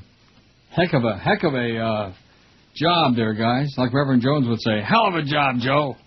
Great show, Joe. So we were in a really good mood here for an hour and a quarter, and rolling along, singing a song. Everything was fine. And now I get a phone call in the middle of the show, in the middle of my program, from the general mangler to tell me, I've been ordered by corporate to dump the fart sounds. You're a crazy person, Joe. You got the balls of a butterfly. That's what you got. A paper tiger, like I told you a long time ago. Paper tiger. Dania Highlight has a license to operate slot machines, the backing of a Las Vegas gambling company, and a primetime location near Fort Lauderdale Hollywood International Airport. But there's always a big but. Anything that might happen in South Florida, big but. Plans to replace the cavernous 54-year-old venue with a new casino are on hold indefinitely. You know, the poll I'm going to take for tomorrow, if I'm still here tomorrow, is going to be on the fart sounds. All right. I mean, I know what they're going to say. Other than the most regressive, repressive, constipated people out there, like Joyce, I can't imagine anybody that's offended by it. I can't imagine anybody who'd believe that anybody's going to get fined by the FCC for playing fart sounds, because that's never happened and is never going to happen. The earliest that slots could be ringing in Dania Beach will be 2009, at least 4 years after Broward County voters decided to allow the machines at 4 pari-mutuels. And, of course, Norma Kent, who probably is in court, you're probably right about that, or doing somebody. This is going to be the question, because I think we've reached the crossroads at this point. You know what I mean by that? Mm-hmm. Want me to play that? What's that? Crossroads, isn't that a song? No, I don't want to hear that. I don't want you playing music, okay? I don't want you spinning wax. You spun a lot of wax in August, and look what it did for us. You did not spin any. You didn't spin any wax? No. Oh, then what's the excuse then? So guess what? What? I think corporate's sabotaging us. We've gone on and off the air a couple times now. Well, it's storming out there. Ever since you were talking about the phone call. Ever since I talked about Jolly Joe Bell's phone call, we've gone on and off the air. Maybe they'll shut the transmitter off. Yeah, apparently you said, just got a call from Joe Bell, and he said, and then we were off the air for a couple seconds. Came back, and then now we just off the air for probably about a minute or so. We're off the air for a minute? Maybe 30 seconds, but yeah, it was long enough that I was looking for an engineer. Let me say it again. Had a phone call in the middle of my show from fat-ass Jolly Joe Bell on my BlackBerry here. Neil, Joe Bell, hate to bother you in the middle of the show. How are you today? I said, I'm fine. Well, corporate's directed me that we have to dump the fart sounds. If you insist on playing them, we're going to have to dump them. And I said, based on what? Based on corporate doesn't want fart sounds on our air. I got news for you, man. Every time you put the Dolphin game on, you got about 7 hours of fart sounds. You don't realize it. That's the Malcolm Cameron Dolphins, the Cam Cameron era. While the other 3 pari-mutuels introduced slots within months of getting state licenses, Dania Highlight's parent company, Boyd Gaming, watches from the sidelines. And what Boyd Gaming, one of the country's largest gambling companies, has seen so far has led it to abandon the late 2008 opening date for the casino. There are a lot of unresolved issues, said Blake Cumbers, Boyd Gaming's Vice President of Development. Chief among those issues, the lackluster performance of slots at the other Broward pari-mutuels, the Seminole Trap's push for expanded gambling rights, and a pending court case that could affect the legality of slots. Oh, those evil one-armed bandits, baby. I think the state of Florida may go off into the ocean and just sink. Dania Beach officials said Boyd Gaming officials assured them the company's plans for a casino are still alive. Just like Don Corleone. We hit him with 5 shots, and he's still alive. It's all very much on pause right now, which is exactly what I'd be doing if I was in their shoes, said Ivan Pato, Dania Beach's city manager. One of the advantages with Boyd Gaming is that they're not stuck with what they built. They can modify it. They already know what doesn't work. They know the other pari-mutuels aren't doing so well. Wall Street analysts have been disappointed by the early results at the 3 new racetrack casinos, Gulfstream Park Racing and Casino, Mardi Gras Racetrack and Gaming Center, and the Isle Casino and Racing at Pompano Park. Slot machines on the East Coast generated an average $269 in revenue per day in August, according to the Gambling Industry Observer, an industry newsletter that puts out a monthly report on East Coast slots. The August averages for all 3 Broward racetrack casinos were below the East Coast average. Gulfstream Park's machines generated only $68 in revenue per day last month, the worst performing slots on the East Coast, not just the East Coast of Florida, but the East Coast of the world. $68 in revenue each per day. I can put that much in 10 minutes. You kidding me? 5 minutes. There usually is a first mover advantage, but in the case of Broward County, it seems to be more of a snake bite than an advantage to the first to open, said Joseph Leinert, Vice President of Spectrum Gaming Corp., an international consulting firm that analyzes gambling markets. In addition, Boyd Gaming is watching to see what forms of gambling the Seminole Tribe of Florida will get from the state as part of a gaming agreement. If the tribe secures exclusive rights to some table games, it would seriously impair the pari-mutuel's ability to compete, Pato said. Cumber said his company is also monitoring the court case in which slot opponents are seeking to nullify the 2004 statewide vote that allowed Broward residents to decide whether they wanted slot machines. The Florida Supreme Court is weighing whether the case can proceed. When all these issues are resolved, we'll forge ahead with our plans, Cumber said. What those plans are, though, remains unclear. In community forums last year, Boyd Gaming presented plans for a new casino building housing 1,500 slot machines, 2 restaurants, a nightclub lounge, and bars. There were no plans for a hotel or residential retail components. Cumber said Boyd Gaming is evaluating those plans, and he is certain they'll be modified. Pato says it's inevitable there will be a hotel at the site. Right. Uh-oh, look at that. GM strike. Is the strike actually on or what? I guess what do we care? I keep changing it from CNN because they keep putting that kid on there. God bless him, but... and I bet you they're starting to make some fart sounds, too. Oh, geez. The biggest names. The best talent. This is Neil Rogers. Sports Radio 560 QAM. The sports leader. Neil Rogers. Fat Joe. Fat Joe. Fat Joe. Well, that song's not about Joe Bell. That's about Joe from the Whammy days, isn't it? Sure, yes. Am I right? Yes. Well, what do I do about that, then? Play something else instead. Like Jolly Raleigh Joe? Sure. Where the mugwumps go to hang from trees and play Neil, it's Joe Bell. How are you today? I'm in the middle of a show, you jackass. You fat fool of jackass. Now as North Carolina grows, Raleigh's a big city, you know, and that's where the Beasleys had to go for Jolly Riley Joe.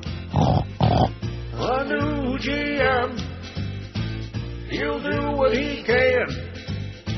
Shake your hand like a friend, then quickly walk away. They had Joe go to 560 with ratings in the toilet bowl to get those flaming sport homos in order and control. And then so Jolly Raleigh Joe, a buckular and in the know, he lets Mo go, and here's what blows, gives Geldy his own show. He'll make a big change and rearrange. It's worse or the same. He hasn't done a thing for what goes on the air at 2. Joe don't have a stinking clue about a format that essentially blows sport hole radio. Oi! The GM of 560, Jolly Raleigh Joe. Oi! 11:33, 27 till noon at 560 WQAM. Everybody, all 50 people listening are wondering, What's going to happen now? You know. Of course, I'm wondering what's going to happen now because Norma Kent, if she's in court, leaves me, hangs me out here to dry. On the one hand, tells me to go ahead and do the Neil Rogers show and play whatever the hell I want, within reason, as long, use my own judgment. Mm-hmm. And then I get a call at 11:15 from Fat Ass Jolly Joe. In fact, let me look in my thing here. That's one of the great things about the BlackBerry. Phone call log. Right. You got that? Oh, yeah. 11:11. Received a call. Let's see how long it was. 42-second call from Jolly Joe. Saying, corporate doesn't want the fart sounds on the air, and I'm just telling you, if you insist on playing them, we're going to have to dump them, because corporate, like that. And they, disappeared in the middle of my sentence when I was trying to say, thanks a lot, you fat jerk, you goofball, you idiot, you moron, you fairy. Yeah. Nice job, though, getting those Dolphin games, though, on QM. That's good. Get a lot of spots in those shows. And we got that Dolphins All Access, the infomercials. Nice job, Joe. 26 till noon at 560. What would you do under the same circumstances? Not that you're like, me, but what would you do? Right. If I were you? Yes. Well, would you get in the car and just take off? Well, not during the show. Oh, wait a minute. Here's a phone call. Now, let's see who this one's from. This one's from Norma. Hello. I'll get a letter in 5 minutes that will say what? Give me an idea since I'm on the air and I'm talking on the air right now and they can't hear you. I'll get a letter saying what? Yes?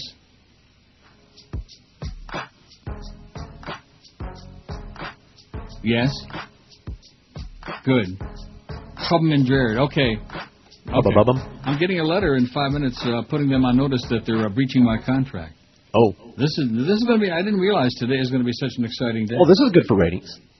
That's not a joke either. Yeah, if anybody knew something was going on. Hey, spread the word. There's doings are transpiring. Yeah, spread the word. We're having a big fart war here at QAM on the Neil Rogers Show, okay? Could be the final days for these bastards. Fart wars, nothing but fart wars. Something wrong with these people. I mean, is it just me or is it just something really wrong? It's like, here's the show that was like the cash cow for all those years, and now they want to do everything in their power to make sure that we fail. Based, of course, on Joyce and Jolly Joe and Junior, the Triple J Ranch. So in 5 minutes, I'm going to get a letter, like the box tops would say. And what do you think? And what's it going to say? I have no idea yet. Get me a ticket for an aeroplane. Got to get on the Wheel of Fortune game. Maybe Vanna will turn the letter, or I'll read it on the air whenever it comes down the line. Why are you playing one star? What? The Fart Wars? War, yeah. Oh, I was going to play war, one. It's a war. Anyway. Now, are you going to dump him if I play him? Yes. Yeah, because you can't afford to get fired. That's right. Goes to show you, see, when push comes to shove, there's my good buddy George. Is he going to back me up or what? Huh? No. Back you up. And I don't blame you. You can't afford to get canned. Are you kidding? I can't afford to work. I can't afford not to. You can't afford to work and you can't afford not to. When you're working there, in your case and Chris, you can't afford to work and you can't afford not to. That's a good way to put it.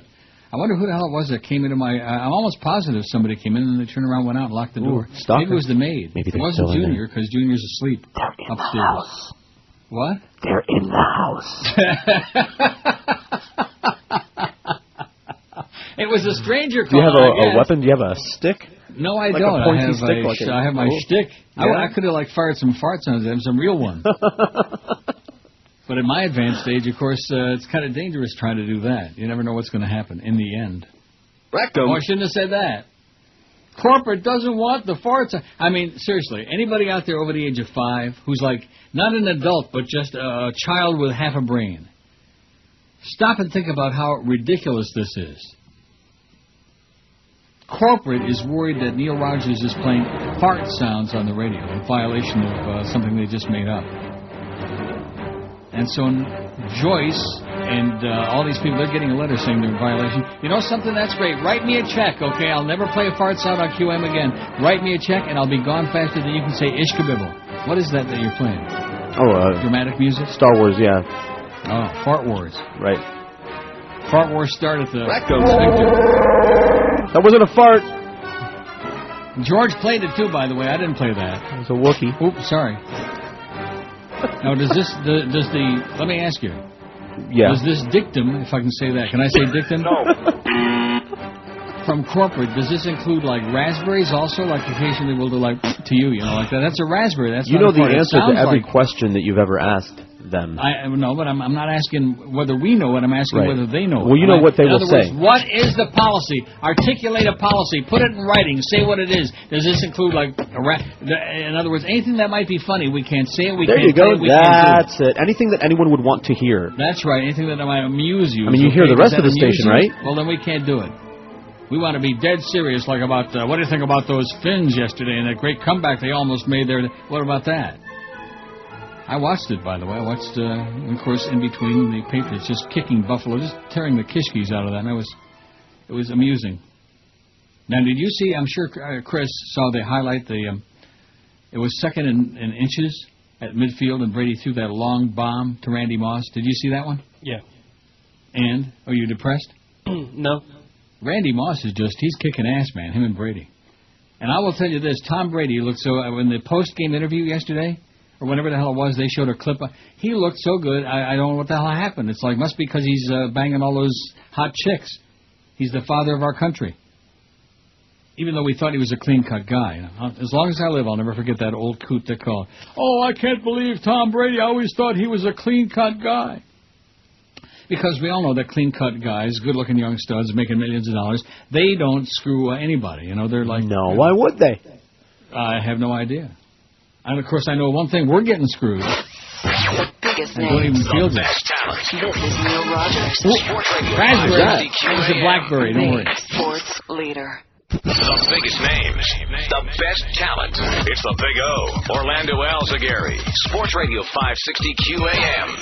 The sports leader. This station stands for nothing. Not only are we forming in the North Atlantic, Tom Harkin, we're going to St. Lucia and Martinique and the Lesser Antilles and the Caribbean Sea, and we're going to Jamaica and the Cayman Islands and Belize and the Yucatan Peninsula. Then we're going all the way to the Mexican mainland and peter out into a tropical depression. Yeah! I sure missed that Howie Dean, I'll tell you that. At least there was a little bit of excitement there, So let's see. The call from Norma came in at 11:34. I'm checking on my BlackBerry right now. 11:34, and now it's 11:45, so it's 12 minutes later, and he said within 5 minutes I was going to have a letter. Huh. Ask me if I have a letter. Do you have a letter? And I sure hope he doesn't send it to me in that format that I can't open up. What do you call that? Windows, whatever that thing is. Okay. No, I don't have any letter.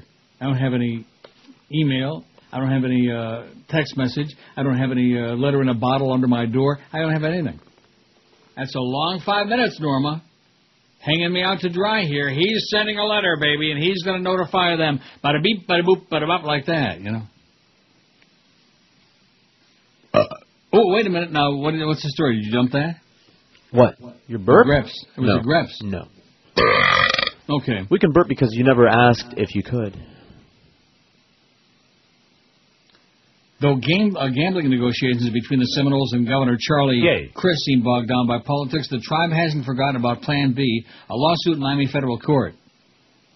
The Seminoles filed a suit in March, partly as leverage in their year-long push to get the state to the table for a gambling agreement or compact.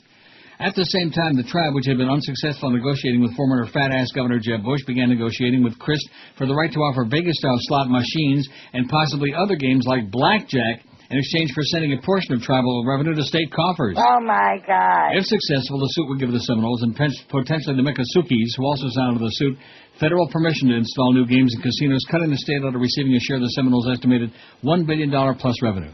Currently, the tribe doesn't pay the state any taxes. The tribe would prefer to have a compact, said Seminole lawyer Barry Richard. It's not that we're sitting here hoping the judge rules tomorrow. The main significance of the suit is to keep pressure on the parties to reach a compact. It's been years they've been asking for this. They want to get what they're entitled to. The suit, which may reach conclusion by early next year, asked U.S. District Judge Donald Middlebrooks to order Interior Secretary Dirk Kempthorne to approve rules for the Vegas-style or Class 3 slots and Seminole casinos. The Interior Department's got regulatory oversight over tribes. But a Texas appeals court decision last month called into question the department's legal basis for issuing such rules, and while lawyers for the Florida tribe say the ruling doesn't have any impact on their case, it applies only to the Texas circuit. Other Indian gaming experts say it's complicated and already politically and legally difficult environment, kind of like what we're working under how is it again? Politically and legally difficult environment. Okay. Something like that. Here's a fax from Jonathan in Plantation. I find it absolutely reprehensible. Absolutely. What these people have done to the Neil Rogers Show. How are you supposed to operate there? See, like I said, no problem. I won't take it personal. If they want me to go away, just write me a check. We'll come up with it. I don't even want the full amount. I got 15 months to go. I'll settle for 12 months. Write a check, and I'll disappear. Just walk away. That's right. You'd think that once they knew that they had a winner on their hands that has worked at other stations, they would allow you guys to keep the same winning formula. Instead, they butcher it up, slice it up, and kill it slowly, killing me softly with... Keep on keeping on, Neil. Us hardcore fans will follow you anywhere you go. Hang tough and we're with you. The Beasleys blow, says Jonathan in Plantation. Here's a fax. University Dodge Chronics. Now, this is great radio. I challenge Fat Ass Jolly Joe to come into the studio and take some calls from your pissed-off audience. Come on, Joe, butch up. Give the audience what we want. Well, the only problem is I'm not taking any calls. I mean, you think I should take calls on this now, on what's going on here? It's going to be the same 5 people because that's what they've narrowed it down to anyway. Maybe this was their game plan, to, phase us out. Maybe. To get out of this deal. Because one thing about these people, they don't want to pay anybody any money that they don't have to, Because you know what Bruce Beasley says? I believe in an honest day's work for an honest day's pay. Ho, ho, ho, ho. I sure wish you could have been at that meeting, man. At that lunch. And like I said, the steak was crap. This must be the letter. Norm Kent, patience, it says. Patience. Now, what is that? I want it to be perfect, he says.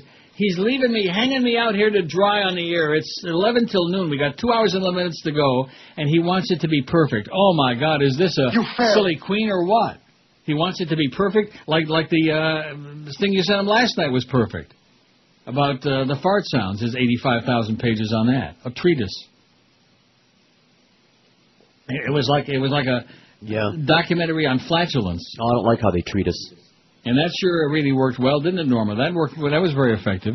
So that at 11 minutes after 11, I get a phone call from Fat Ass Jolly Joe. Well, corporate doesn't want the fart sounds on their air.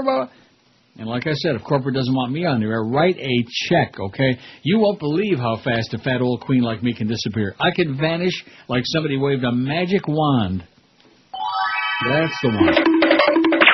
UAW launches national strike against General Motors. For those of you who are there's WDIV in Detroit. Time today, no word of a settlement between the union and... They affect 75,000 workers. Well, that'll teach you. And, of course, that Pontiac, man. No, it's a nice car, the Solstice. But they're all convertibles. And, of course, they do have the turbo. I'm not big on turbos. Okay. I once had a Toyota Supra Turbo, and I wasn't really big on it because what it is it's like a make-believe fast car. You know what I mean by that? Well, I hear the turbo portion of it breaks down very easily. Really? Yeah. Oh. That's what I've always heard. As opposed to when you've been driving Corvettes for 20 years and then you get in this thing like on the highway. Mm-hmm. Although I had a fine Saturday morning, although I lost my ass, but I got in the car and drove out to Woodbine. Know the way perfect. I could go there blindfolded. What do I need to be paying a cab guy? Right. $55, $60 each way when I can drive out there in my beautiful Solstice. And the gas is only like $100 a gallon here, a liter. Take me to your liter. And he uses regular gas anyway, regular unleaded. It's been so long since I ever put regular gas into a car. Wow. So that's one saving grace. And like I said, the rear window is about the size of your pinky. 791 votes on the poll, on Charlie B's poll. I should have known when I put that poll on there was going to be a bad day. Well, what kind of a letter is that? He writes to me, Patience, I want to make it perfect. Remember Patience and Prudence and Tonight You Belong to Me? On Liberty Records. I bet you Chicken Neck remembers the green label. Da-da-da-da-da-da. I want it to be perfect. That's all I got. I have nothing else. And don't send it to me in that, whatever that form was, the thing last night. The only way I could read it was on my BlackBerry. Because, the problem with that thing on here is I don't have the information to type in on that Microsoft, whatever that deal is. Whatever it is, yes. Yeah, whatever it is. So just send me a copy of it, and I'll read it on the air, Norma, if it's going to happen sometime during the show, sometime during my lifetime. I mean, I'm not saying that I need to be able to play fart sounds to do this show, but I'd like to know what parameters we got, what's going on here. If every time I say douchebag or something, somebody's going to come running in there, junior jock, and is going to say, oh, George, I know this is very tough for you, but you're going to have to dump every time he says, whatever. We have a bitch over there in Naples who makes stuff up as she goes along and continues putting it in. And you know something? If they want a music show, if they want a one share the next 15 months, I can do it because I'll continue taking the money. Because I've given almost 10 years to these bastards, and what I get in return is agita, nothing. How do you like the billboards we got? How do you like the promotion? Oh, I don't think you don't care as much about that. Right.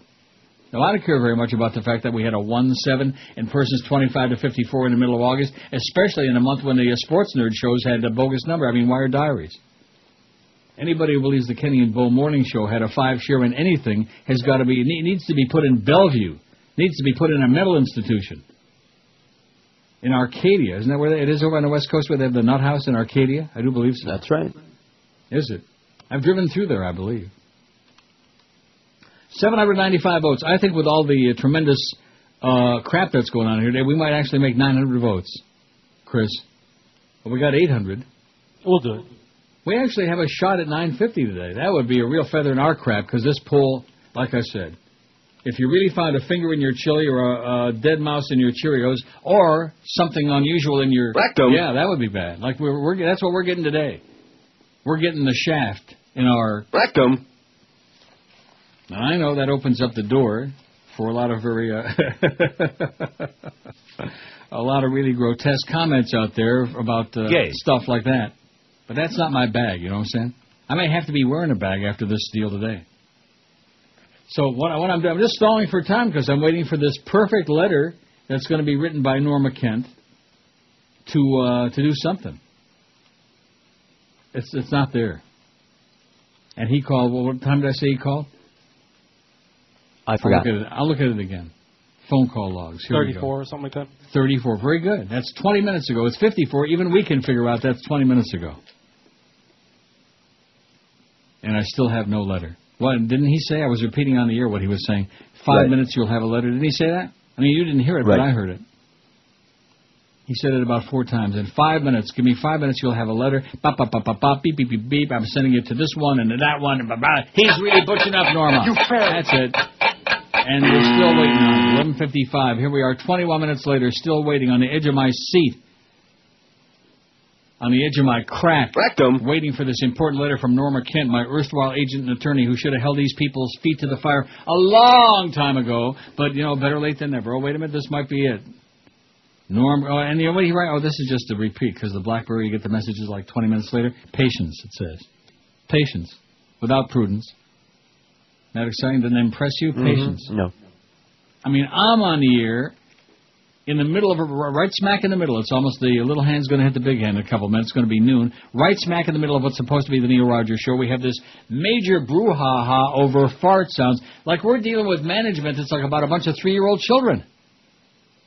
Wouldn't you say that's about the equivalent of their mentality? Like a bunch of little kids. Oh, I've known. Oh, Neil's playing fart sounds on the radio. He's being a bad boy. Let's stump the fart sound. Blah, blah, blah, blah, blah.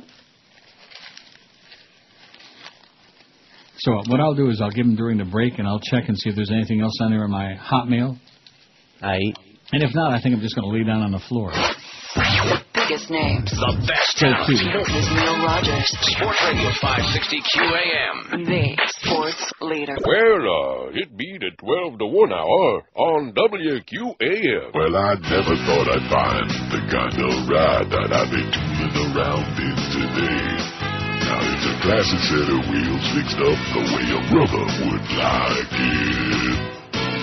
Now with the clean and shiny and the trim is cold sanitized under my seat, I got a can of liquid cherry, yo.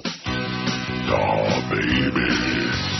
Coconut, banana, cherry, and me, baby blue. Aw, baby. Shiny little velvet, little smelly machine took the suspension out, so I bounced down the road in a Pimp Daddy Superfly.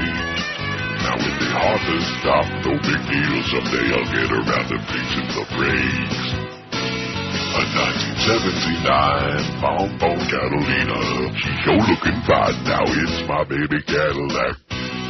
Aw, baby. Coconut, banana, cherry, and me, baby blue. Aw, baby. Shiny little velvet, little smelly machine. Yo.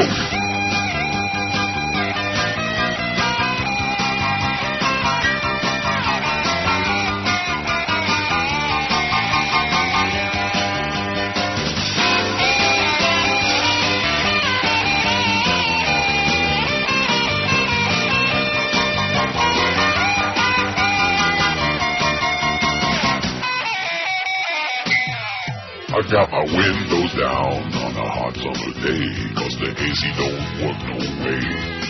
The sweaty freshman law seat starts to smell and gets the tussy working overtime.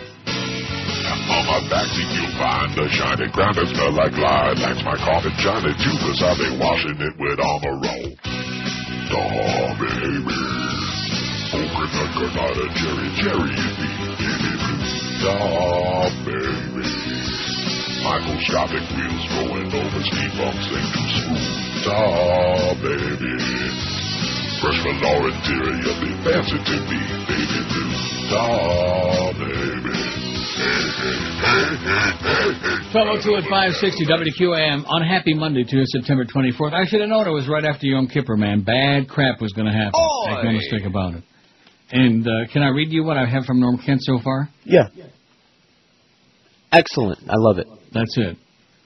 Nothing. 26 minutes and 3 more. 29 minutes. Half an hour. Wait 5 minutes. It's going to be a letter. It's going to be a letter. It's going to be unbelievable. It's going to be so great. You won't believe it. Yeah, right. You should live so long. My hotshot attorney, man, he's going to put them in their place. All this time has been going on. 2 years of Joe Bellitis. It's like a disease. It's like something, put it on Wikipedia, Joe Bellitis. A festering, sick, nauseating disease that infects radio stations and turns them to dung, to big heaping pounds of mung. Bellitis. You ever hear of it?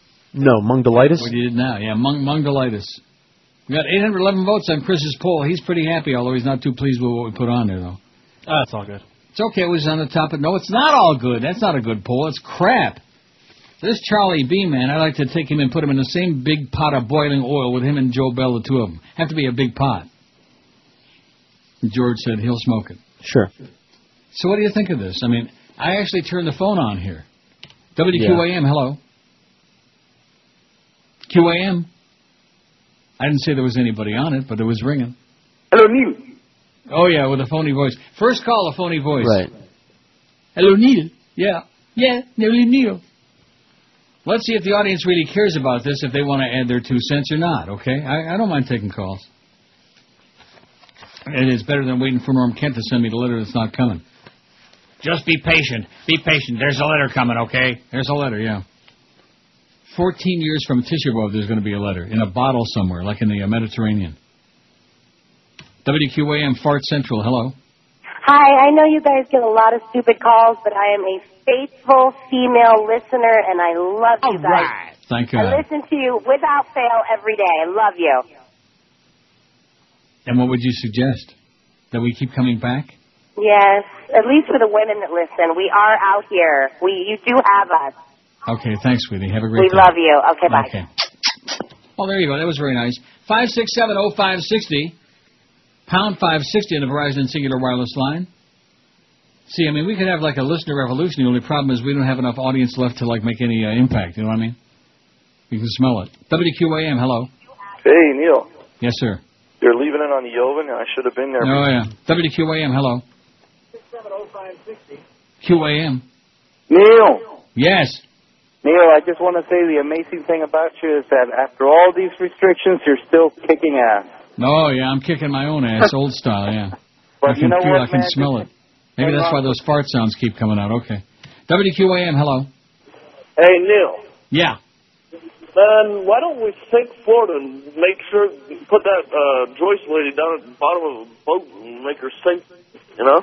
Sounds like a plan to me. Get started, baby. Don't waste too much time. Let me just check my Hotmail and see if Norma Kent's great letter came through yet. What do you think? I don't think so. Why? I don't know. Are you that negative? Are you going to be negatory? Well, I call it realistic. Phone is smoking, by the way. You're right. There's nothing there. Nothing there, Norma. And now, let's see, 26 and 32 minutes later, nothing there. See, in the audience that's been wondering, well, how come Neil sits back and takes this crap and puts up with a bunch of garbage from these banjo-picking yahoos? Well, I think you're getting a real good taste of it right now. He's composing a letter, and he wants it to be perfect. WQAM, hello. Yes, QAM. Yes, sir. Hello? Yeah. I was calling to talk to Neil. You're speaking to him, sir. Oh, geez. Yeah. Hey, I just wanted to say, I don't know how much vacation time or sick leave you have. I've been listening to you since you were on INZ. Wow. And all I say is, make them make the move, man. Just disappear, make them make the move. Stick it to him, man, right? Stick it to him, baby. Tell him to stick it where the moon don't shine. No, just make them make the move. Yeah. Write me a check, that's what I say. Write me a big, fat check. Okay, I'll try. No, I don't mean you, I mean them. Okay, good luck to you. Or you can write me one, too, if it's any good. WQAM, hello. Yes, I wanted to give a comment. The fart sounds. Yes. Yeah, I think Neil should go ahead and keep playing the fart sounds. Tell Joyce she needs to sit back, relax, listen to the show, and take a nice fart herself. Okay. Forget Norma She's and probably doing it everyone right now. Yeah, forget about Norma, man. Gornish Telfin. He's composing a letter. He's on the case. He's going to fight the good fight. Yeah, I'm waiting. Even George is sitting there like peeing in his pants. Mm-hmm. Well, no, because you're afraid I'm going to play another fart sound. What's the point of doing it? Putting you in a very delicate peeing position. in my pants? What? I'll dump it. What's the, 8:14. Well, why would you do that to me after all these years? Yeah. WQAM, hello. QAM, hello. Hola. Okay. Hey, I drive around all day and enjoy your show, just the way it is. Just, it's annoying that they got to do this to you, Yeah. Well, they're just trying to kill it. They're killing the goose that laid the big one, 20 years I'm driving around, I take care of stuff, and I'm on the road all day, and you're just entertaining. It's just good to listen to. It's funny.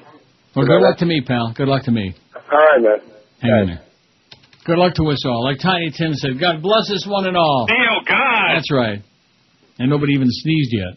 WQAM, hello. Neil. Yes. How you doing, sir?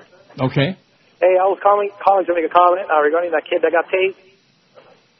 Since when has being obnoxious a crime under the Constitution? Yeah, well, I guess call up Joyce. She'll tell you. Joyce Fitch will tell you. She knows all about being obnoxious. Bitch. WQAM, hello. Hey, Neil, how are you, sir? Okay, sir. I was watching Channel 10 last night, and they had a advertisement on with a ventriloquist and a little dummy, and he leaned it over and had a fart sound, and nobody said nothing about that. But Joe Bell, I don't know, how do you expect a surgeon to do a job if you take his tools away? So I That's hope correct. he's They took not away right my on you. tool, man. You're right. You take care of yourself, sir. I'm coming down there. I'm going to fart in his face. How do you like that? And then he says to me at the end of a call, well, I'll be more than happy to talk to you more later like at 2. I'm not talking to you at 2. I'm not talking to you on Simchas Torah, Ramadan, Tisha B'Av, Shiriat your ass. I'm not talking to you, period. Did Talk you just to make Norma. that last one up? Yes. Talk to Norma. Have a good time, okay? And you know what? Here's what Norma just wrote. Wow. Nothing. He's a wordsmith. Nothing. He is a specialist. 26 and 10. 36 minutes later. And this 5 minutes, it's the longest 5 minutes in the history of the human freaking race. I'm going to write a letter. You're going to have it in 5 minutes. I'm going to do this. I'm waiting. I'm waiting for some support is what I'm waiting for. I feel like a athlete without a jockstrap is what I feel like. I need some support. In fact, you know something? They'd like it better if I was sitting here wearing a jockstrap. Then they might like me. Including that simpleton clearance. WQAM, hello. Goodbye, Neil Roger. WQAM, hello. Hey, Neil. Yes. Is there an approved FCC noise list that you can do or not do? Yeah, there's 8 sounds that we hate. Of course there's not a noise list. Who ever heard of such a thing? I mean, like, things that you can get away with. Yeah, 8 sounds that you hate. If we could put that on here, then how come we can't play fart sound? I mean, fart sounds are at least amusing. That was just downright annoying. WQAM, hello. Hey, Neil.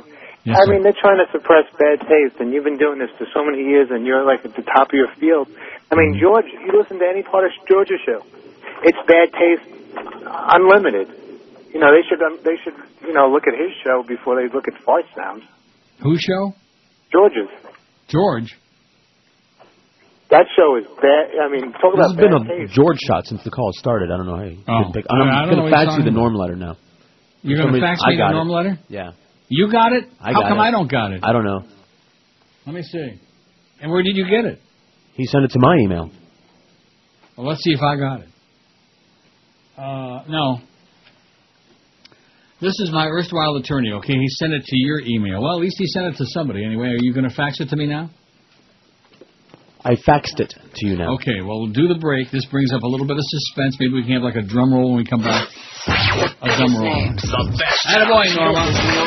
You're doing it. Radio 560 QAM. The sports leader. Come on. I am not gay. I never have been gay. Let's make one thing perfectly clear. First you move your footsie from the heel to the toe.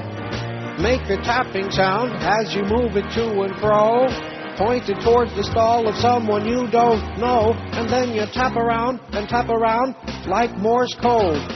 Run your fingers all along the bottom of the stall to signal that you're ready for some toilet chin ball. When he signals back, he wants to tickle your sack.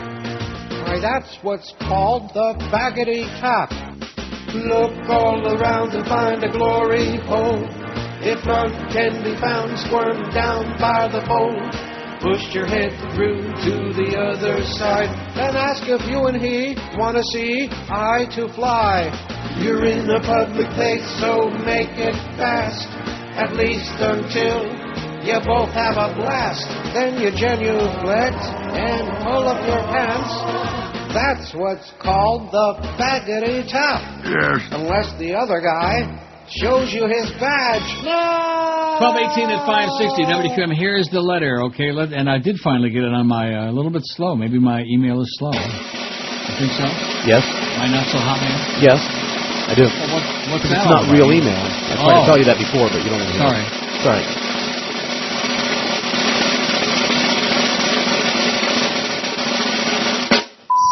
See, I would have played a fart there, but we I couldn't know. do it. Traditionally, we would have. You would have dumped it. Yeah, that would have Yes, been I would funny. It have. would have been amusing. People would have gone like that. Little chuckle. That's what people want. Put a little smile on their face. As opposed to these bastards who put a big frown on your face. So here from Norman Elliott Kent, attorney at law. Here's the letter that he wrote to Joyce Fitch, legal counsel WQM, and Bruce Beasley, president of WQM, Ray the Neil Rogers Show. Dear Ms. Fitch, this morning I received a telephone call from Joe Bell, as did my client, advising me that corporate had instructed him to drop all fart sounds and that Neil Rogers chose to play on the air in concert with my letter of last night, which was about fart sounds. As a matter of fact, Joe solicitously added that both Neil and I are impossible to deal with. And this was a matter I would have to take up directly with Joyce or Bruce. We're impossible to deal with. Well, accordingly, at the direction of your own general manager, we will have no further discussions with Mr. Bell on any matters whatsoever, which I would say is... Absolutely correct, I don't want to talk to him. I'm not going to smell him. I don't want to be anywhere near him. Well, we could talk again later. About what? About what, Paper Tiger? And this is the same guy, by the way, who in one of our first couple of phone conversations when he called me, agreed with me wholeheartedly. I mean, he was just incredulous that they wouldn't let me play fart sounds. I remember talking about it. Remember that 2 years ago? Mm-hmm. Thus, you should feel free to call my office and articulate with specificity how the airing of sounds of flatulence is within the administration ages of corporate control. The truth is that none of the 92 FCC indecency fines from 1970 to 2006 were based on the comical airing of sounds associated with flatulence or farting. You should know that. Most radio stations lawyers do. So here's a little shot. Not a good one, but a little shot. Universally, all fines evolve out of sexually oriented discussions which appeal to the prurient interests, pornographic attractions, and obscene solicitation to the audience. Nothing Neil has done comes within those parameters or threatens the station in any way. Instead, you violated material terms of the contract between Mr. Rogers and your company on an ongoing basis, and these recent emails are an example of those transgressions. You have invaded the territorial integrity of the Neil Rogers Show, have breached the material term of his independent contractor agreement, and attempted to exercise and usurp authority over his historically established right to broadcast his thoughts, bits, and audible comic parts. After Neil concludes his broadcast today, we'll explore the possibility of filing a declaratory judgment action against the Beasley Corporation for these violations. In order to avoid this confrontational determination, you're invited to discuss the same with me forthwith. Sincerely, Norm Kent, attorney at law. Wow! Are you? Would you be intimidated or what? I'm shaking in my boots. Unless we discuss this forthwith, as in pronto tanto, we just might do this. We might seek the possibility of filing a declaratory judgment act. I don't know what to do with this. I guess I could wipe it I'm out. faxing some more. Norm sent something that he wanted me to fax to you, so I did. More stuff. More stuff. Wow. He's making up for lost time. Which I didn't read, so when you say, what the hell is this, the answer for I don't me want is you to gonna read be, it. I don't want you to, screen my stuff ahead of course time, not. okay? Don't be screening my stuff. Although the Greg from Port St. Lucie stuff has, gets screened right into the garbage. I'm not talking about that stuff. I'm talking about the important stuff. No, I just not stuck the right in the machine mong. stuff. 832 votes on our poll, such as it is, and 60.3% say they'd call a lawyer and sue if they found a finger or a dead mouse in their chow in a restaurant. I did a good restaurant last night. I just discovered it by accident. High's Steakhouse. It wasn't Jeff High's Steakhouse. Pretty good. That's something when you find a good restaurant by accident, you're walking around. Because I was lost downtown, because I keep getting forced to drive to places that I could walk to. That's because I'm weak, old and weak. Here we go. Here's a, let's see, fax it to him from Norman Kent. And so I did. To Joyce Fitch, Joe Bell, and Josh Darrow, a.k.a. Junior Clarence. Josh Darrow communicated an email last week and instructed Neil to terminate the airing of sounds relating to human flatulence. Unfortunately, Norman said this is unacceptable and the request will not be honored. When and where appropriate, as a matter of political expression and personal taste, Mr. Rogers will air sounds of flatulence. No contractual explanation was given to Neil or to me, his agent and lawyer, as required by the agreement under which we're operating for 10 years now to terminate the sounds of flatulence. You've heard of the sounds of silence? These are the sounds of flatulence. When Mr. Rogers was engaged, I don't remember being engaged, you were contracting for a package of entertainment that included the use of these and other audible sounds in furtherance of his show's demeanor and style. You knew and bought into that, and as much as Howard Stern's Fartman was a character associated with him, so too is Neil's use of sounds of flatulence been used on the air to communicate political expression, ideology, dialogue, and deprecation of characters he engages in debate. There's more. Oh, my God. Look at... Oh, this will take us till too easy. Sure. More than just that. In fact, at no time in the past decade within which Neil's been employed as an independent contractor by WQAM has any attorney or general manager for the station ever provided a guideline wherein Neil was advised what materials will be construed as offensive. No, their idea of making policy is a fax or an email or a phone call in the middle of the show. Oh, don't play the fart sounds, corporate. Like that. That's their idea. By the seat of their pants. The only standard we have to go through by, therefore, is the FCC playbook, which is amorphous and fluctuating, often evolving. Is that fluctuating or flatulating? Often evolving with continuing cases emerging from Washington. What I do as a First Amendment lawyer is remain on the cutting edge so that numerous talents I represent remain within the, this is humorous, remain within the parameters and guidelines of FCC regulations, which are unstable and in some cases unconstitutional. You can't give someone a ticket when you don't have signs posted on the highway indicating what the speed limit is. Should I read this whole thing? I mean, it goes on for like ever. Why not? Whatever. I don't know. I didn't read it. This is a copy of the thing he sent last night, which they just had no impact whatsoever. It's his treatise on fart sounds and about FCC ruling. This goes on forever. It says the fears of QAM over Neil Show airing something as non-offensive as fart sounds breaches the independence he hereby asserts as a contract within the scope of our agreement, which has been enforced for over 10 years. First, you have not attempted to comply with the spirit and intent over this past decade of delineating articulable guidelines within our guidelines. And, of course, the promotioners, they have violated this contract in 80 zillion different ways. And it's almost as if they're like opening the door and saying, okay, well, listen, you guys suck, goodbye, like that, you know. And like I said, we have the agreement, just write a check. Like Joe D'Agiola would say, get a check. Write a big fat check, and we can just put it, and then you can put a really good sports show on in midday. I'm thinking Alex Marvez and, what's his name? Ethan Skolnick with the bad-smelling BMs. And he'll probably be farting on the air, too. Maybe they could get Dave Lamont on the air midday. He farts a lot. Real loud. And real malodorous. Can I say that? No. No. So why didn't he bother faxing that to me again? Why, having you fax it? Maybe he thought you'd be impressed by reading it. I don't know. 26 past noon at 560 WQAM.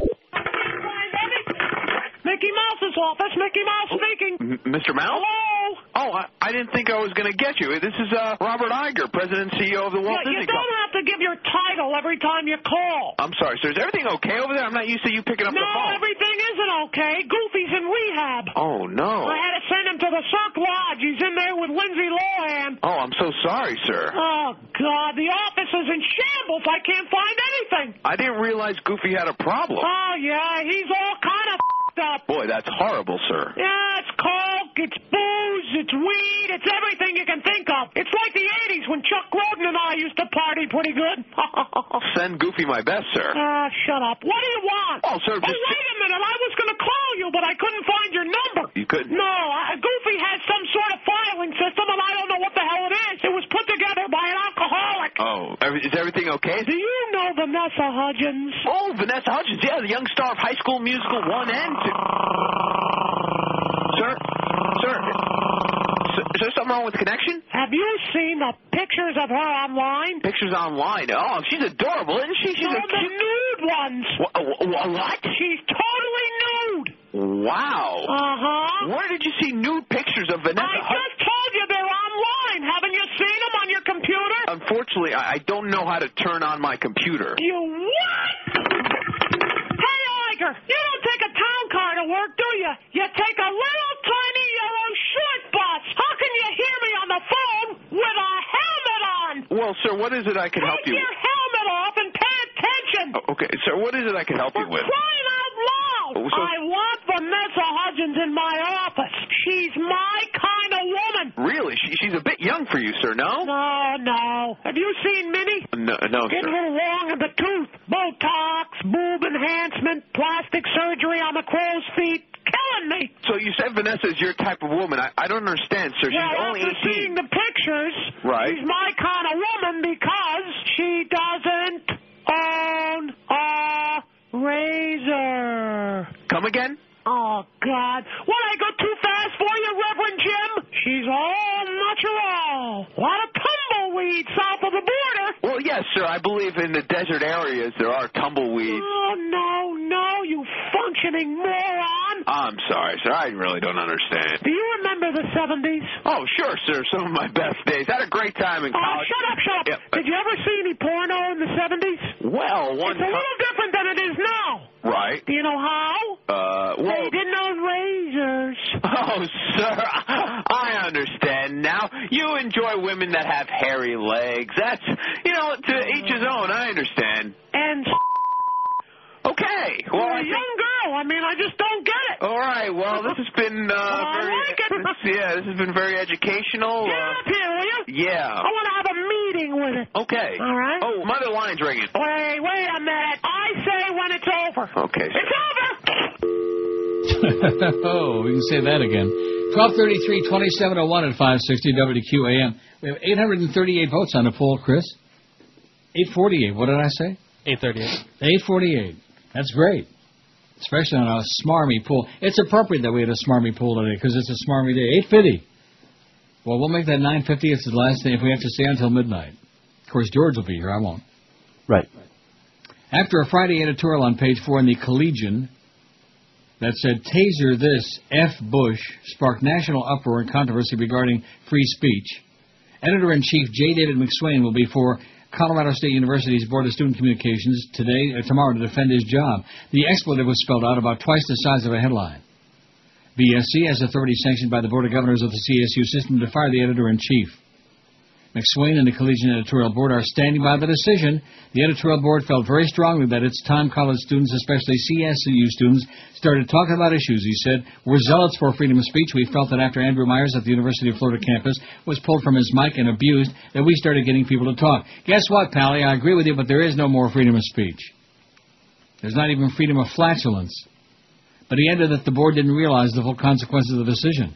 There were some unintended consequences, he said. "I think we've caused a lot of grief to the advisors. We've certainly affected our own advertising.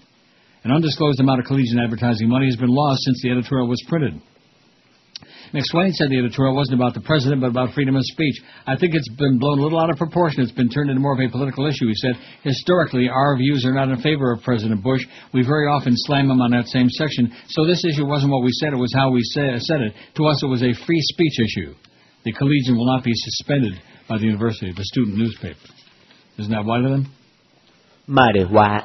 CSU President Larry Penley issued a statement regarding the editorial that said while the university doesn't have the authority to halt printing of the publication, it expects deeper journalistic integrity from its student journalists and doesn't support the editorial. What did it say again? It said, taser this, F Bush, the F word, in big, bold letters. They showed it before. Of course, they blotted out the F word. You don't want to see that. While student journalists enjoy all the privileges and protections of the First Amendment, they must also accept full responsibility for the choices they make, Penalty said in the statement. Right. One CSU teacher expressed his support for the collegiate's choice with a word of caution. I would support the paper no matter what it said local attorney and journalism instructor Lee Christian, but I fear that it's going to lose some integrity among the community. Right. Say anything you want, but just don't offend anybody. And if we decide we don't like it, you can't say that. Say anything you want, but not that. The Florida Democratic Party will stick with a January 29th presidential primary. So before I go into all these, I've got a huge pile here, which we've been farting around. Oh, I shouldn't say that. We've been avoiding, taking care of business because we've had all this other falderall going on. And Norma, in his usual self-flagellating way, sends me this copy of the thing he sent to me last night and sent to them, the 8 million-page treatise on fart sound. Why does he... And he writes me, well, this is so the audience will understand what we're talking about. The audience understands what we're talking about. They get it. This company's having a nervous breakdown because they don't want me to play fart sounds on the air because some bitch who wouldn't know a radio if you shoved 4 under her armpit, she decided that it's bad. And Joe Bell says we're impossible to deal with. That's because Joe Bell, like I said, has got the cojones of a hummingbird. He's a paper tiger. And what did I tell you 2 years ago? I don't want to keep saying I told you so. What did I tell you? Did I tell you so? You told us so. No. Sorry, I thought that was rhetorical. No, it was not. I'm waiting for you to say it. Spit it out. Wait. When in doubt, we can do that, right? Out. We can spit? He's a guy who, and the idea that I'm going to talk to him, I'm going to waste any more of my time, whatever I got left on this planet, I'm going to waste any of it talking to him? About what? What is there to discuss? No, we're not impossible to deal with. You're impossible to deal with. Because you have no authority, and because you won't go to bat for us, and because you're just a paper tiger. Whatever Joyce says, corporate legal this and corporate legal that, yeah. Corporate legal my ass. This is the same company that signed up for the Howard Stern show and then butchered it like a piece of Swiss cheese when they did put it on the air with 8 million dump buttons, including every time Howard would play fart sounds, they were dumping that and playing music. And they signed up an agreement with them to put the show on, overlapping this show, which we already had a contract for. That's the kind of honor that this company is guilty of, the kind of dishonor. Double dipping, baby. Oh, yeah, well, whatever Howard's done, that's when Neil can start, whenever, And then, of course, there was I'm looking at the schedule and seeing who was on between 5 and 7 this morning. O.J. McDuffie and Danny Cannell. Another slap in the face. After that grotesque... And that was another area where my erstwhile attorney should have been like wild, screaming, raving, and ranting like a lunatic, but was not. When O.J. McDuffie teamed up with Kimba Bocamper and Robert Grieper and a bunch of others. Oh, Neil Rogers called O.J. a coon on the air yesterday. Come down here and say it to his face. I dare you. Say right. After I said we're doomed. I said we're doomed, which we are. But, and what happened? And so Joe Bell gives Kimba Bocamper my cell number, which I didn't want any part of that. And he calls me the next day to apologize as per instructed by Joe Bell. And that was supposed to smooth that over. Going on the air and claiming that I called a black person a coon on the air. You remember that? Sure. You were on vacation then. I know. I missed all the fun. Let's see. Oh, look at this. Yeah, for what it's worth, I didn't know that. Here's some jackass from university. You know something? Why don't you guys sell some cars over there, University Dogs? Because all you do all day is send us a bunch of stupid faxes. Okay? Quit belly aching, okay? We got our own issues over here. Wah, wah. Something about some stupid certificate he bought on the meal deal. And, it's okay, but there's $5.50. If you can't afford the $5.50, it's probably because you people aren't selling any cars over there, for Christ's sake. The biggest names. I have no luck. Yeah, we know that. Neil Rogers. Sports Radio 560 QAM. The sports leader.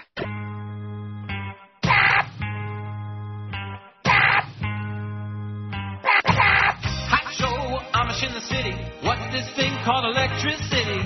L.A., where it's hot and muggy, ain't no place for a horse and buggy. They might go on a bender, wearing big hats and funny suspenders. But back home it's a different world. No phone so you can't call girls. Come on and raise that barn. They can't swear, they can just say darn. Tune in. If you miss, it's a pity. These kids, they can't stay the same, cause they're Amish in the city. Cause they're Amish in the city. No more eating only mutton. They can use zippers instead of buttons. First time seeing a computer, going for lunch at a place called Hooters. Cars honk, never heard street noise, and it's the first time they've ever seen a homeboy. But back home it's a different thing. No tattoos or belly rings. Come on and feel no guilt. When you get home you can finish that quilt. L.A., the place is so pretty if they stay. How will they survive when they're Amish in the city? When they're Amish in the city. I'm dying over here. 12:45 at 560 WQAM. We got Mad Dog coming up at 2 o'clock. None too soon, by the way, and then everybody can call in. Oh, geez, what are we going to do about this Cameron? He's worse than Nick Saban. Oh, gee. Their defense was pretty crappy, too, yesterday, by the way, Chris. I hate to say that, but Jason Taylor, a lot of stupid undisciplined penalties. They look like the defense is like worn out. It's only 3 games into the season. Am I being harsh on your team? They look like they've about had it. About done. Like me, about done. At least with these people. 861 votes on the poll. I think we're going to do that 950 just to, I don't know. Doesn't mean anything, but just for the hell of it. Just out of spite. Vote on our poll if you're pissed off about Joe Bell and Joyce Fitch and Clarence Jr. Darrow. The Florida Democratic Party will stick with the January 29th presidential primary, even if it means losing all its nominating convention delegates, the party source said over the weekend. The Democratic National Committee voted last month to strip Florida of its 210 delegates if the state party held a primary before February 5, but it gave state officials until next Saturday to come up with an alternative delegate selection plan, such as caucuses or a vote-by-mail primary to stay within DNC rules. But state party leadership has rejected that course, the source said, after a poll of executive committee members found at least 75% support for the early primary. The source spoke on the condition of anonymity because executive committee members were still being notified of the state party's stance. State party chairman Karen Thurman, members of the congressional delegation, and state legislative leaders scheduled a news conference for yesterday to announce their position. On January 29th, 2.5 million Floridians will be going to the polls, and that's more telling than any caucus in Iowa, said Ed County Democratic Party Chairman Joe Garcia. We'll be damned for it by some, but I think we're doing the right thing. You'll be damned, all right. What this means, like I told you a couple weeks ago, is that when you go and vote in the primary, it won't mean anything. There'll be no delegates. But nevertheless, it'll be, an exercise. It'll be something to do. Get you out of the house, right? Right. The money spent one day on the war in Iraq could buy homes for almost 6,500 families, or health care for 423,000 children, or could outfit 1.27 million homes with renewable electricity, according to the American Friends Service Committee, which displayed those statistics on large banners in cities nationwide Thursday and Friday. The war is costing $720 million each day, or $500,000 a minute. That's more than I'm making, according to the group's analysis of the work of Nobel Prize-winning economist Joe Stiglitz and Harvard public finance lecturer Linda Bilmes, whatever her name is. Bill me later. The estimates made by the group which opposes the conflict include not only the immediate cost of the war, but also ongoing factors such as long-term health care for veterans, interest on debt, and replacement of military hardware.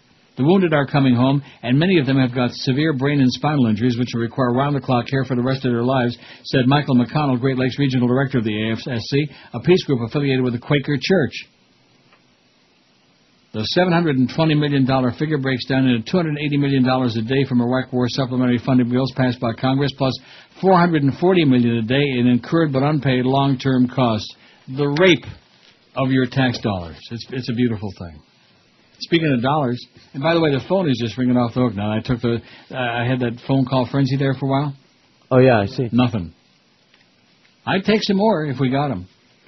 Wouldn't you think that the audience, if we still had one, would be like up in arms and, oh, geez, what are we going to do with these beds? They just don't care. If we had one, yeah. If we had an audience. 5670560, pound 560 in the Verizon Singular wireless line. It's a fart-free 1 to 2 hour coming up. And what is that all supposed to mean? All that verbiage from Norma Kent. He sent him this. He sent him the thing last night. What did it do? Just what you saw. Yeah, they probably farted in the paper. They probably wiped their butt with it. Ass. I mean, what did it accomplish? I mean, is he trying to impress me? Is he trying to impress the audience with all this verbiage that he's putting together in the history of farts and fart noises on radio and television and yada, yada, yada, and Howard Stern and Fart Man? What is that? What I'd like to know is what is happening right now. That's what I'd like to know. What is happening? What is the result for me, for this show, for you schleppers? What's happening is what I would like to know. Wouldn't you like to know? I would. WQAM, hello. WQAM, hola. Yeah, how you doing, Neil? Okay, sir. I was doing my own survey on some polls that you did recently, and I was wanting to know who won the Chronic poll. WQAM, hello. Neil? Yes. How you doing, buddy? Okay, sir. This is the quarter slack guy. I got good news. Okay, good. Yeah, you're going to die this week? That's the only good news we can get from you. WQAM, hello. Hola. Hello? Yes. Neil, it's amazing. Ahmadinejad can speak in New York at Columbia, but you can't play fart sounds. That's correct. It's in the spirit of the American people, exactly what they did in 1776. Don't let them tread on you.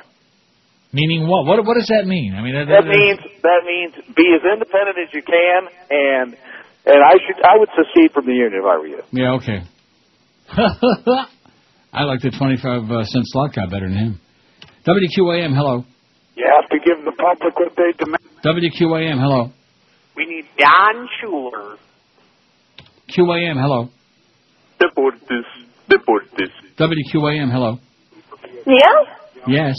Hi. Hi. Me and the girls at work just wanted to give a shout-out to George, that we love him. Mm-hmm. And also, I called that sports guy last week, Goldberg, I don't know his first name. And I was talking to him about the Dolphins and how much they suck. Mm-hmm. Can I say that on the radio? Yeah, it's up till now, yeah. And I asked for why we didn't take Brady Quinn instead of a fossil for a quarterback, and he just hung up on me. I think he was really angry. But Happy New Year to you. Well, Happy New Year to you, too. Thank you. See you, bye. 5670569. See what a good idea was to go back and take these calls again? Brilliant. We do have 867 votes on our very weak and marginal poll, though. That's not too bad. You're fired, Charlie B. WQAM, hello. QAM. WQAM, hola. Corey Murphy, the next Jay Bomeister or what? WQAM, hello. Wonderful program, Neil. I was wondering if you could... WQAM, hello. Yo, Neil. Yeah. How you doing, man? Okay, man. I'm just cruising around right now thinking of you. Uh-huh. Yeah. Okay. WQAM, hello. Hey, Uncle Neil, how are you, sir? Okay, sir. All right. You know, I'm just going over this, listening to all this BS that's going on over there at the Beasleys, or I should call them Fleavleys. It's more like the Nazi regime or something. It's just chopping up the show. It's not you, it's them. They don't get it. It's just unbelievable. Unbelievable. But seriously. Unbelievable. I'm sitting here at 28 years old listening to you since I was a little peon and still listening every day. And as a loyal listener, it's disgusting. And I hope they're listening as they say that they are. You guys are screwing up the show. Leave Neil alone. He knows what he's doing. He's the man. And Neil, I love you. Okay, sweetie. Fine.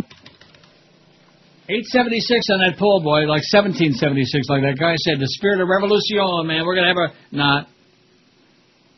I got Norma Kent. Pophead Jenko, look what I got. You know what I mean? No, I see it. Pophead Tom Hagen, look what I got. Maybe I can help. You're out, Tom. I think that's what I'll do. I'll play Godfather Drops the whole 1 to 2 hour today. Just as an act of protest. But that aside, yeah. Let me say that I swear on the soul of my grandchildren that I will not be the one to break the peace we've made here today. Leave the gun. Take the cannoli. You know, I made a bad mistake Saturday. See, I'm not going to tell that story on the air, although maybe I should, but I won't yet, about what I did on Saturday. Okay. I should have kept going. No. No? This is way more fun. This is fun? Oh, it's a thrill. It's another This is chapter fun? in your book that you're going to write. Oh, brother. WQAM, hello. Neil. Yes. Is that Robbie Benson quarterbacking for the Dolphins? WQAM, hello. Hello, Neil. Yes. Can I talk to Neil, please? Neil? Yeah. Hello? Hello, sir. Good afternoon, Neil. Welcome back. Happy Yom Kippur, first of all. WQAM, hello. QAM, hola. Great show, as always, Neil. Yeah. Neil, I'd like Yeah. to give my condolences to Eddie. WQAM, hello. Yes, I was wondering if you had read on the air today the statement coming out of Maureen McCormick's new book that Marcia had a lesbian relationship with Jan. This is true. Answer me, fat boy. WQAM, hello. QAM, hola. Big paycheck or insubordination? Big paycheck wins. Oh. 12:56 at QAM. Hey, it's Scott Burrell. And when I'm up in Boca Chica slapping old women with painted lips around the pool, I listen to the Neil Rogers 1 to 2 hour. Yeah, I listen to the Neil Rogers Fair and Balanced 1 to 2 hour. You won't have Larry Craig to fit around anymore. I'm a self-hating, right-wing moralizer, a neocon that's more holy than you. I only have just one selfish desire, cruising toilets to fondle strange dudes. 1, 2, 3, 4. Tap your shoe on the floor. I wanna take a little sneaky peeky when guys try to take a leaky. Poke my head out from under the stall. Just a little sneaky peeky to see if they're small or beefy. I like sausage and shiny meatballs. 2, 3, 4. You're my bitch in Idaho. I said to the guy next to me, I beg your pardon. My looks may not match my very high voice, but in a dress I look just like Eve Arden. Does that impress you enough to get moist? 5, 6, 7, great. You blew it for 2008. I want to take a little sneaky peeky when guys try to take a leaky. I only ask to help give it a shake. Just a little sneaky peeky to see if they're small or beefy. And by the way, I deny that I'm gay. We can do it in the toilet. You fairy. We can do it on the sink. You fairy. I think that you're a sexy boy, let's. You fairy. Turn Idaho from red to pink. 101 at 560 WQM. Here's a fax from Kirk who says, Neil, please stop the calls and go back to reading bedtime stories. Almost all the calls are the same. Please. Thank you. Oh, you're welcome, Kirk, because I shut the monitor off. Why did I do that? I don't know. I mean, something to do. The first bunch there were like, not good, but it was acceptable. And then with the second bunch, it was like, oh, the word got over the pipeline. He's back with the calls again. Here's the 25-cent guy again. Here's Reverend Schmeckel again, Same misfits. And, of course, that's part of the story. That's part of what the Joe Bell disease is here on this show. Oh, I don't know what to tell you, Neil. I don't know. We can't do this and we can't do that. No, we can't do... Yeah. You can't do anything, man. You're a loser. You've got loser written all over you from head to toe.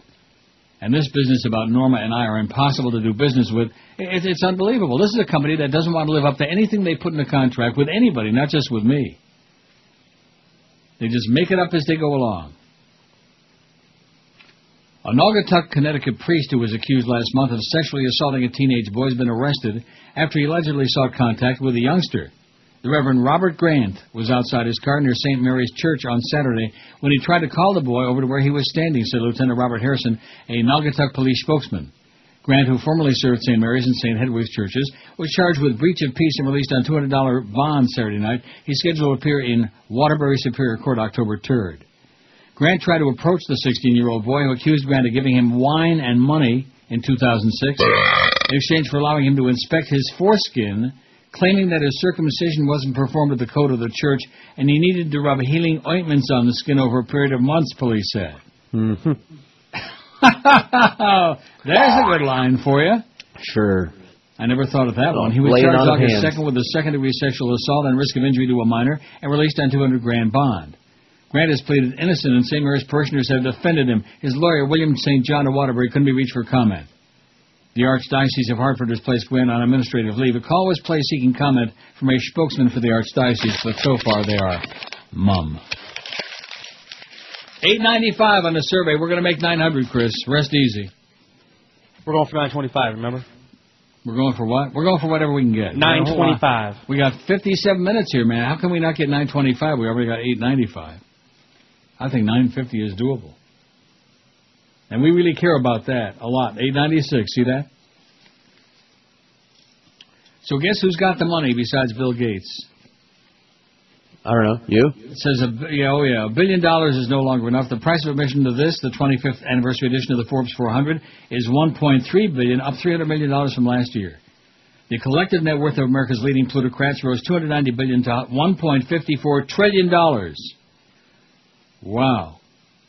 Leveraged buyout titans David Bonderman and James Coulter of Texas Pacific make their first appearances on the list, along with William Conway, Daniel D'Aniello, and David Rubenstein of Carlisle.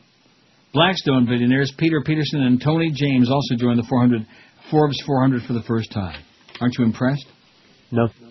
The biggest gainer this year was Kirk Kerkorian, who padded his fortune by 9 to $18 billion as shares of his MGM Mirage Casino outfit rose 135% over the past year. And you know what the biggest moneymaker is for all the casinos in Vegas? Slots? Right. The very same machines that just aren't attracting much in South Florida because you got a bunch of old farts who are all over the age of death. Death plus 10. I have no life.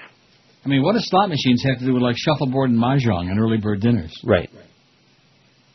It's just it's like walking death. Like I said, I made a good mistake by getting off the road. I did a good thing. 898 on there. Next time we click it, it's going to be 900. Oh, Ahmadinejad, baby. That's the big thing. They're all You know what? Either you have freedom of speech or you don't. You know. Either he can spew his crap. I mean, if Bush can spew his crap every day, why can't this fascist son of a bitch do it? Right? Right. Excellent point, Neil. Thank you. Paul Krugman in the New York Times today writes, politics in black and white. Last Thursday, there was a huge march in Jena, Louisiana to protest the harsh and unequal treatment of 6 black students arrested in the beating of a white classmate. Students who hung nooses to warn blacks not to sit under a white tree were suspended for 3 days. On the other hand, the students accused in the beating were initially charged with second-degree attempted murder. And one of the Jena 6 remains in jail, even though appeals courts avoided his conviction on the grounds that he was improperly tried as an adult. Many press accounts of the march have a tone of amazement. Scenes like those in Jena, the stories seem to imply, belong in the 60s, not the 21st century. The headline on the New York Times report, "Protest in the Louisiana case echoes the civil rights era," was fairly typical. But the reality is that things haven't changed nearly as much as people think. Racial tension, especially in the South, has never gone away and has never stopped being important. And race remains one of the defining factors in modern American politics. Consider voting in last year's congressional elections. Republicans, as President Bush conceded, received a thumping, with almost every major demographic group turning against them. The one big exception was Southern whites, 62% of whom voted Republican in House races. And yes, Southern white exceptionalism is about race much more than it is about moral values, religion, support for the military, other explanations sometimes offered. There's a large statistical literature on the subject whose conclusion is summed up by the political scientist Thomas F. Schaller in the book Whistling Past Dixie. Despite the best efforts of Republican spinmeisters to depict American conservatism as a non-racial phenomenon, the partisan impact of racial attitudes in the South is stronger today than in the past. Republican politicians who understand quite well the GOP's national success since the 70s owes everything to the partisan switch of Southern whites have tacitly acknowledged this reality. Since the days of Gerald Ford, just about every Republican presidential campaign has included some symbolic gesture of approval for good old-fashioned racism. Thus, Ronald Reagan, who began his political career by campaigning against California's Fair Housing Act, started his 1980 campaign with a speech supporting states' rights delivered just outside Philadelphia, Mississippi, where 3 civil rights workers were murdered. In 2000, Mr. Bush made a pilgrimage to Bob Jones University, famed at the time for its ban on interracial dating. And all 4 leading Republican candidates for the 2008 nomination have turned down an invitation to debate on minority issues scheduled to air on PBS this week. Yet if the marchers at Jena reminded us that America still hasn't fully purged itself of the poisonous legacy of slavery, it would be wrong to suggest that the nation has made no progress. Racism, though not gone, is greatly diminished. Both opinion polls and daily experience suggest that we're truly becoming a more tolerant, open society. And the cynicism of the Southern strategy introduced by Richard Nixon, which delivered decades of political victories to Republicans, is now starting to look like a trap for the GOP. One of the truly remarkable things about the contest for the Republican nomination is the way the contenders have snubbed not just blacks, who given the GOP's modern history probably won't vote for Republican in significant numbers no matter what, but Hispanics. In July, all the major contenders refused invitation to address the National Council of La Raza, which Mr. Bush addressed in 2000. Univision, the Spanish-language TV network, had to cancel the debate scheduled for September 16 because only John McCain was willing to show up. If this sounds like a good way to ensure defeat in future elections, that's because it is. Hispanics are a rapidly growing force in the electorate. But to get the Republican nomination, a candidate must appeal to the base, and the base consists in large part of Southern whites who carry over to immigrants the same racial attitudes that brought them into the Republican fold to begin with. As a result, you have the spectacle of Rudy Giuliani and Mitt Romney, pragmatists on immigration issues when they actually had to govern in diverse states, trying to reinvent themselves as defenders of Fortress America. And both Hispanics and Asians, another growing force in the electorate, are getting the message. Last year, they voted overwhelmingly Democratic by 69% and 62% respectively. In other words, it looks as if the Republican Party is about to start paying a price for its history of exploiting racial antagonism. If that happens, it'll be deeply ironic, but it will also be poetic justice. And, of course, for justice, you know who we need to see. Don Corleone. That's correct. I thought we were going to play Godfather Drops all this hour. Why not? Sounds like a plan to me. In fact, maybe we'll just make a show out of Godfather Drops. Oh, baby, she was beautiful. She was young. She was innocent. She was the greatest piece of ass I ever had, and I've had them all over the world. All right. 9:07 on the pull. You're going to make your 9:50 easy, Mr. Chris. And then you're going to go home after the show and just tell the universe, God, we did 9:50 on the pool today on Charlie B's crappy pool, aren't you? Oh, yeah, definitely. Isn't that what they're going to be talking about at the water cooler?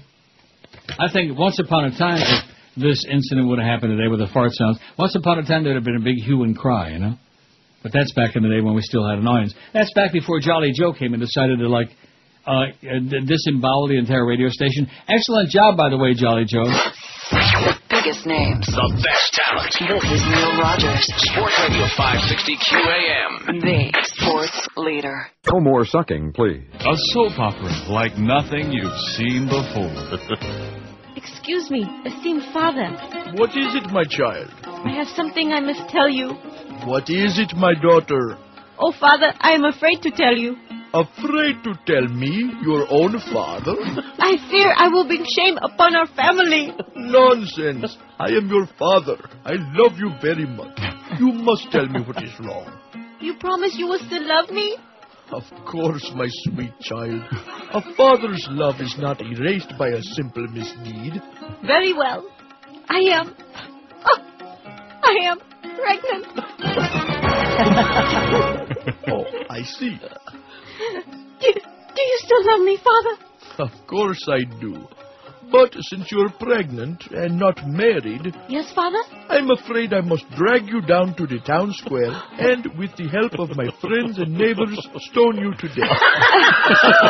Yes, my daughter, it is written that this is the punishment for what you have done. Could you check again, Father? That I should only be grounded. No, grounding does not work. I must have you stoned. It's the first soap opera that focuses on a fundamentalist Middle Eastern family. May I speak with you, my esteemed husband? What is it, my wife? Oh, I have something to tell you. I am listening. I am having an affair. Oh, I see. Where are you going?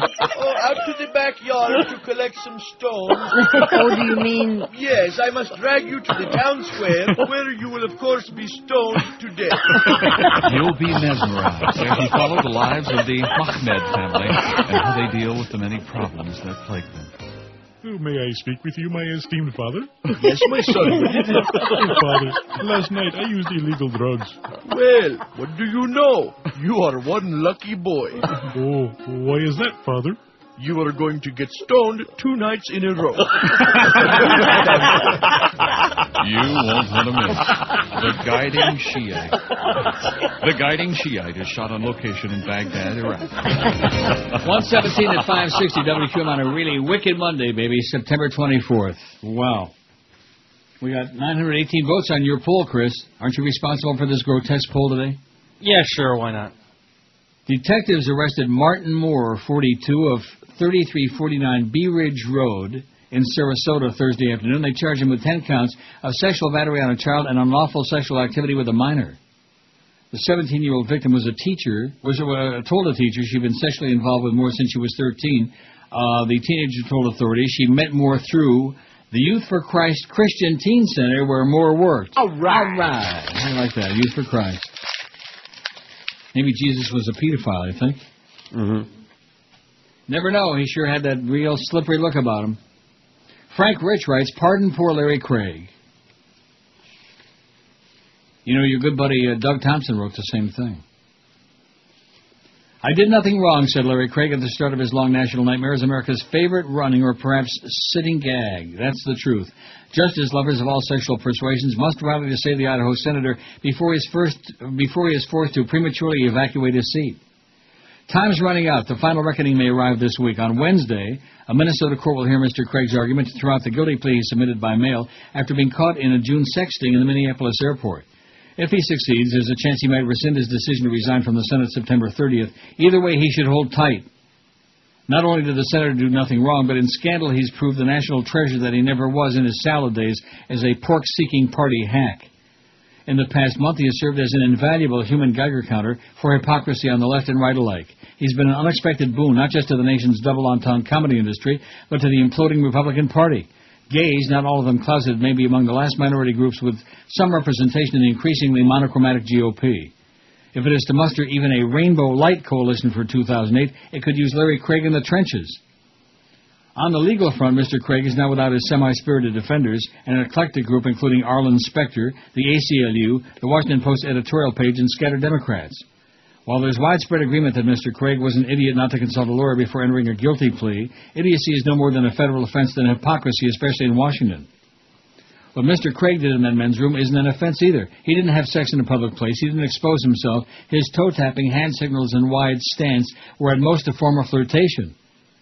As George Willis rightly argued, if deviancy can be defined down to signaling an interest in sex, then deviancy is what goes on in 10,000 bars every Saturday night in our country. It's free speech, even if the toes and the fingers do the talking. The Minnesota sting operation may well be unconstitutional, as the ACLU says, yet gay civil rights organizations eager to see a family values phony like Mr. Craig brought down have often been muted or silent on this point. They stood idly by while Republicans gathered their lynching party, thereby short-circuiting public debate about the legitimacy of the brand of police entrapment that took place in Minnesota. Surely that airport could have hired a uniformed guard to police a public restroom, rather than train a cop to enact a punitive Kaja-full pantomime. A rare gay activist to stand up forthrightly for Mr. Craig is Franklin Kameny, whom the Smithsonian Institute recently honored with an exhibition documenting his lonely Washington protest for gay civil rights in the pre-Stonewall 1960s. When I spoke to him last week, the 82-year-old Mr. Kameny said that many Americans don't seem to know how much the law has changed in recent years. Though he's no admirer of Mr. Craig, whom he describes as a self-deluding, hypocritical, homophobic bigot, he publicly made the case for the senator's innocence in a letter to the conservative website worldnetdaily.com. Fair is fair, Mr. Kameny wrote. Mr. Craig, guilty of no public sex act, was the victim of a false arrest and a malfeasant prosecution. Even if he had invited the police officer to a hotel room, there still would have been no crime. The last American laws criminalizing gay sex between consenting adults were thrown out by the Supreme Court in 2003. The hypocrisy in some quarters of the left about the Craig case is arguably outstripped by that on the right, heaven knows. It's been priceless to watch conservative politicians and bloggers defend their condemnation of Mr. Craig, in contrast to the wide stance of tolerance they've taken toward David Vitter, the inimitable senator from the Big Easy. On the same day Mr. Vitter was deploring MoveOn.org at the Petraeus-Crocker hearings 2 weeks ago, a female prostitute was holding a California press conference with Larry Flint about her alleged participation in the unspecified sins to which the senator has publicly confessed. He was a very clean man, she helpfully explained to the Times-Picayune of New Orleans. He came in, took a shower, did his business, and would leave. Mr. Vitter, a shrill defender of marriage, still has the support of the GOP hierarchy. Many believe that the Senate Minority Leader, Mitch McConnell, and his posse tried to imus Mr. Craig and send him packing in a single week because Idaho has a Republican governor named Butch, no less, who would appoint a Republican successor. The governor of Louisiana is a Democrat. Others argue simply that Republican leaders are homophobes who practice a double standard for heterosexual offenders, but the reality is more complicated.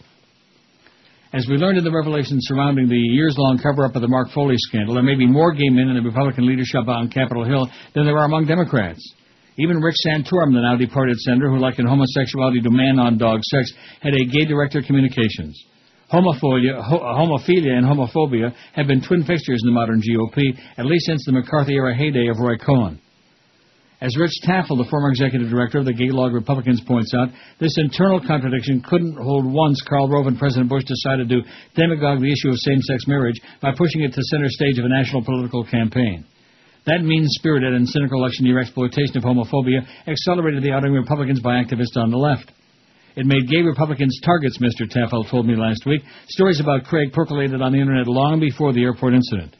In response, Mr. Taffel said, fearful gay Republicans on the Hill have retreated deeper into the closet. The Bush-Rove strategy created the Larry Craigs, he said. It created that man crawling around toilets. Mr. Craig is denied being gay. Perhaps someone might believe him had he not, in 1982, gratuitously proclaimed his innocence in a pre-Foley page scandal, even though no one had accused him of doing anything. But whatever Mr. Craig's orientation, many closeted Republicans remain in place on Capitol Hill, easy targets for political opponents who want to expose GOP hypocrisy. Were Mr. Craig now to keep his seat, maybe his trial by fire would drive him to end his perennial gay baiting and become a latent proselytizer for return to a more open, live-and-let-live republicanism in the retro style of Barry Goldwater.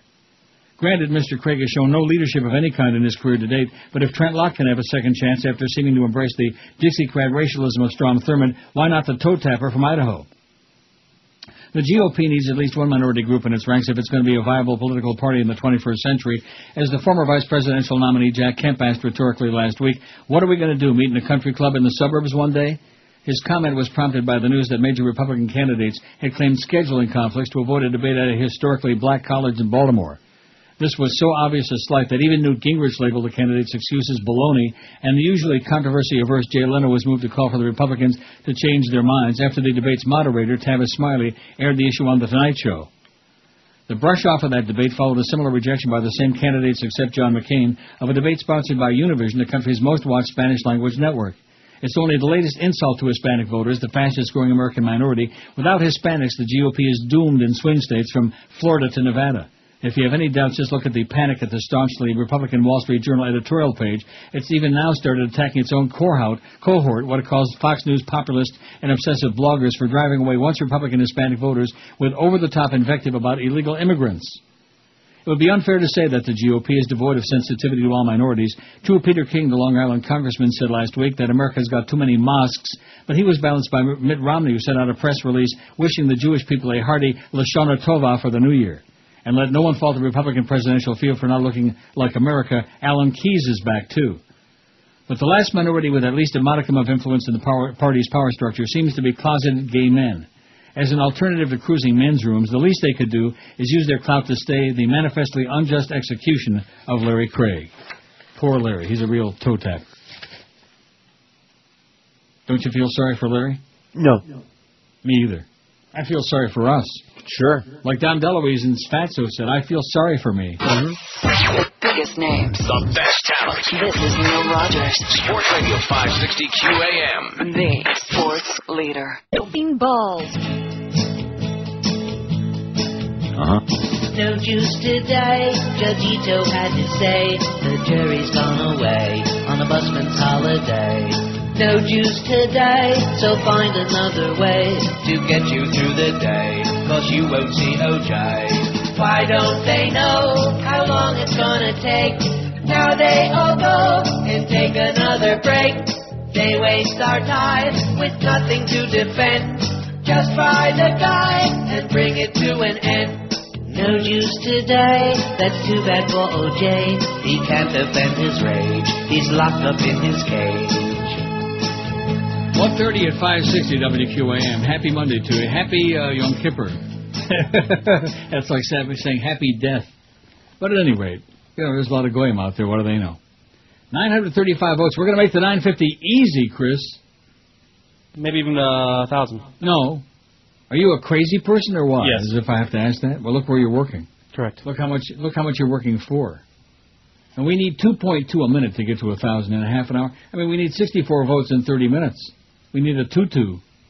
Ain't going to happen. But 950, that'll please us just fine on a day like today. I'm going to play a few fart sounds this half hour and see if George is on his toes. All right. Keep you on your toes, man. Hey, just remember, I can only dump things 3 times in a row, and then the delay's gone. Really? Well, you know. I wish you wouldn't have told me that. Well, you should know these things, because, it's your show. Want to bet? It's Joyce's show, that's right. Joyce and Joe show, and, of course, don't forget Junior. Get the honey, Junior, you idiot. You sports nerd. You fairy. Moron. Former Massachusetts Governor Mitt Romney used his Michigan connections to good advantage over the weekend in easily winning a straw poll of registrants to the Michigan Republican Party's biennial Island Conference in Mackinac Island. Or some would say Mackinac. I don't think Joe Bowen says holy Mackinac, does he? You know Joe Bowen? Holy Mackinac! This is Joe Bowen, the voice of the Toronto Maple Leafs, and you're listening to the Hockey Authority, Neil God. Won't be long now, baby. Hockey season will be starting for real pretty soon after these exhibitionist games. Then George is going to whip up and get to be a hockey fan. That's what we need to do to get the audience back, baby. A lot more hockey shows. Let's get Rimmer on the air. Nah. Romney, a Michigan native and son of former governor, pulled in, that was George Romney back in the day, pulled in 39% of the vote open to delegates to the conference who were also Michigan residents. Arizona U.S. Senator John McCain was a relatively strong second, 26.5%. 39 for Romney, 26.5% for McCain. Texas Congressman Ron Paul, whose internet-fueled insurgency... I wonder if he's kidded David Paul. Unbelievable. Whose internet-fueled insurgency campaign was second only to Romney's invisible presence at the conference, finished third with 10.8%, edging Rudy Giuliani, who only had 10.6%. Fred Thompson had only 7.2%. Wow. The straw poll conducted by the Hotline, a Washington, D.C.-based online political newsletter for the state GOP, ran all weekend, drawing 979 of the approximate 2,000 party activists in attendance. All 5 of the top finishers spoke at the conference, along with California Congressman Duncan Hunter, 3 other candidates, Colorado Congressman Tom Tancredo, who nobody ever heard of, Kansas U.S. Nazi Senator Sam Brownback, and former Arkansas Governor Mike Huckabee did not appear. That's in Michigan. Ever been in Michigan? Yeah, I think so. I worked in Michigan for 12 amazing years. Took a bus through there a couple times, maybe. Marshall, Michigan, Albion, Michigan, Sturgis, Michigan, Hillsdale, Michigan. I worked in Hillsdale for 1 week. You think we got spots on the air on this station? Yeah, we do. And this is back in the day before we even had carts. We had these big discs that had spots recorded on them. Mm-hmm. And these funny old gizmos you'd have to put the disc in and queue up. Yeah, you'd have to queue up like 85 spots, and whatever song you were playing in between was just barely enough time to queue up everything for the next break. Wow. I worked there for 1 week, and then I went back to Albion, Michigan. And then Kalamazoo. Kalamazoo's not a bad town. College town, Western Michigan. Mm-hmm. Michigan's a good state. There's some real Midwestern people there in Michigan, man. Not a bad place.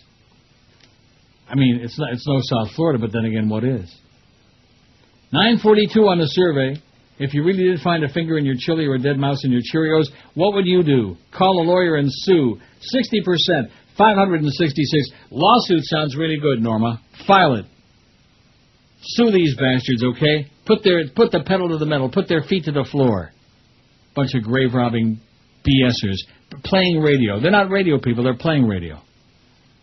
They ought to be on death row for impersonating broadcasters. They're not doing a good job of it either. Ask for a refund or another bull, 136.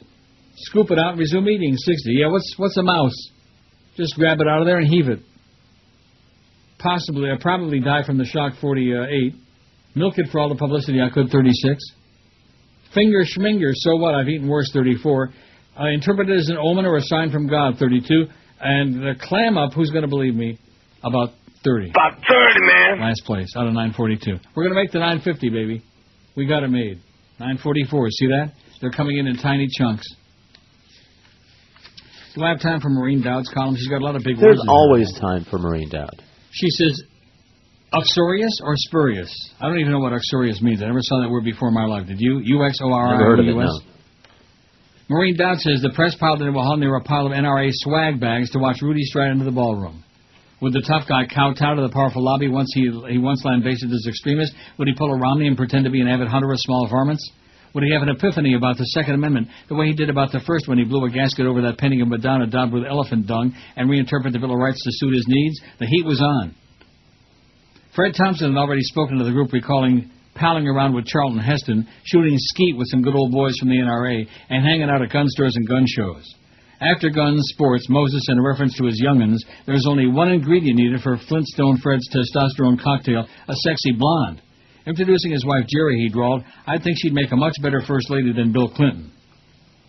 Rudy was going to have to think fast to keep up with that. He kept it simple, selling himself as the Gotham crime fighter, because after all, if you don't have a reasonable degree of safety, you can't exercise the other rights. Right to free speech, even your right to bear arms is all based on a reasonable degree of safety that you have to have. It's an interesting bit of casuistry. I'm going to make you safe by enforcing gun laws in case you want guns to keep you safe. Also, given that he was criticized for undermining free speech at the first sign of a little dung, his audience might not have been reassured.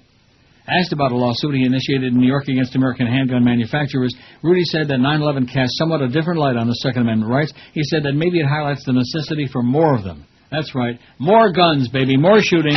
More guns. What exactly is that different light? You need some assault weapons to shoot at terrorists planting dirty bombs beneath your tulips? In the end, no one was deconstructing Rudy's swerving stance because they were too busy obsessing on his strange interlude with his cell. Right in the middle of a disquisition about a legal decision underscoring the doctrine that a person's home is their castle, the tiara-crowned Queen of Rudy's castle called. "Hello, dear," he said with his toothy grin.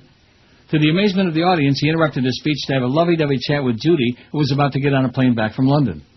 After telling her that he was talking to the NRA, a big speech that you'd imagine she'd know about and not want to interrupt, he asked if she wanted to give a shout-out to the gun lovers and then paused while she spoke to him.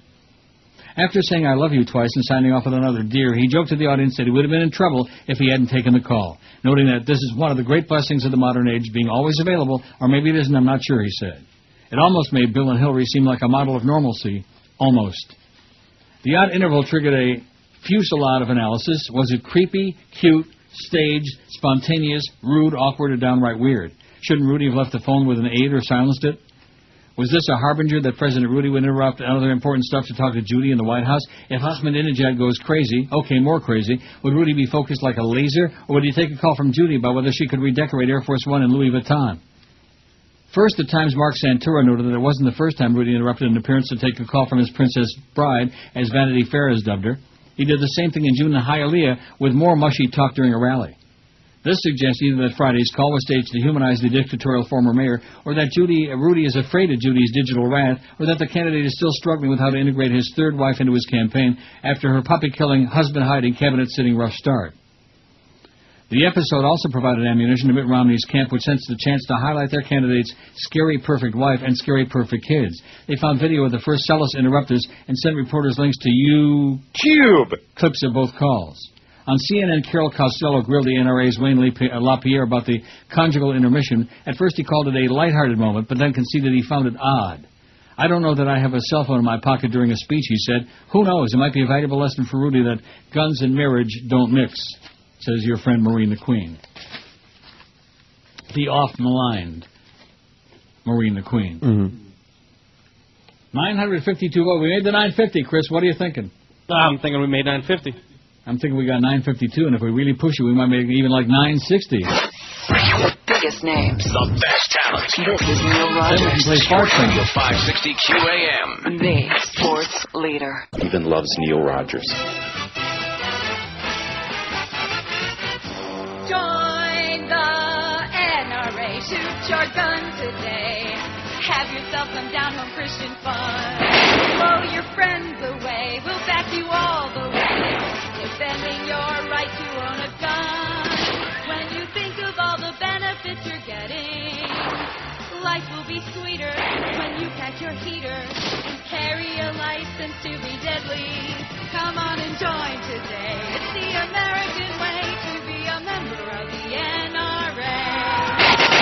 Aim for the knees, aim for the chest, and always aim for the head in case they're wearing the vest. Sharp in your skin. Feel more part will be there to defend your right to hold a gun. Come on and join today, and you'll be proud to say you're a member of the NRA. 957 votes on our award-winning Charlie B. poll about crap in your food, man. You know, that song, the tune that goes to the tune of, the song. Mm-hmm. You know what it is? See the USA in your Chevrolet, Dinah Shore. It was the Dinah Shore show theme. 100 years ago. Fannie Rose, whatever her name was, she was Jewish and she was so mortified. Oh, she had that southern drawl, you know, she come on like this real southern goy and the whole thing, all her life. And then when she was on This Is Your Life with Ralph Edwards, they gave her real name out and pointed she was Jewish. Oh, Jesus, so bad. And then she died. There's Ahmadinejad on there, he's not Jewish. See the USA. Is that it? No. Well, what is that? It's Dinah Shore. Salagadoola, menchikaboola, bibbidi-bobbidi-boo. Put them together and what have you got? Bibbidi-bobbidi-boo. Can you There you go, imagine how since we many fart can't play sounds fart there? sounds, yeah. Yeah. There's like all these, they're just openings and they're begging to be filled, so to speak. Rectum. Yeah. Let's go all the way. Oh, no, let's not. 960 on the survey if we wouldn't have had all that falter on kill that. So anyway, an apple pan dowdy, shoe fly pie, is that what that was? Yep. I just love that. I don't know what it is, but I love it. Sounds like a real high fructose.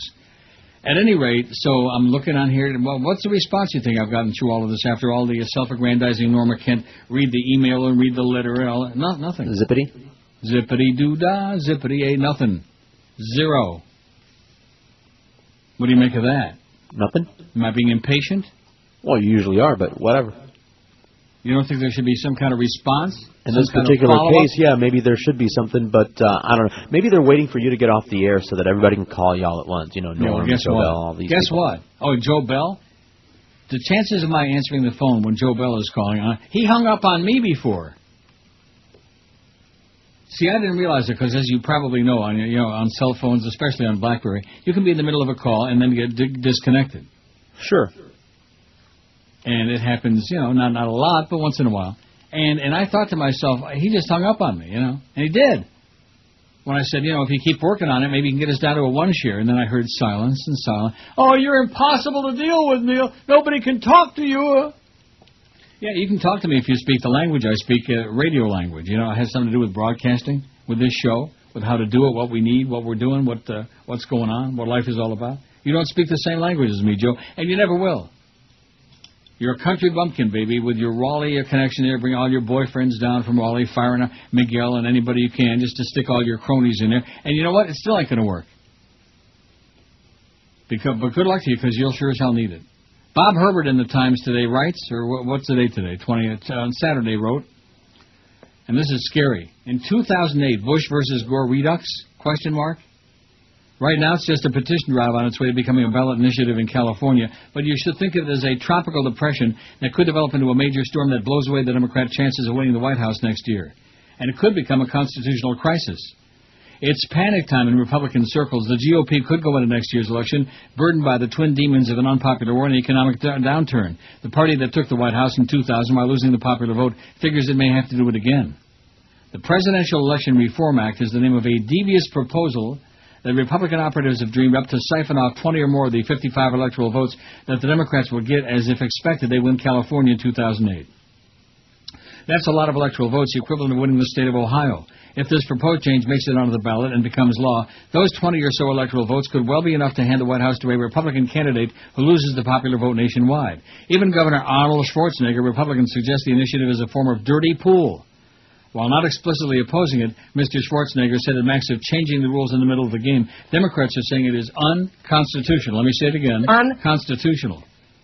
The proposal would rewrite the rules for the distribution of electoral votes in California. Under current law, all of California's 55 electoral votes go to the presidential candidate who wins the popular vote statewide. That winner-take-all system is the norm in the U.S.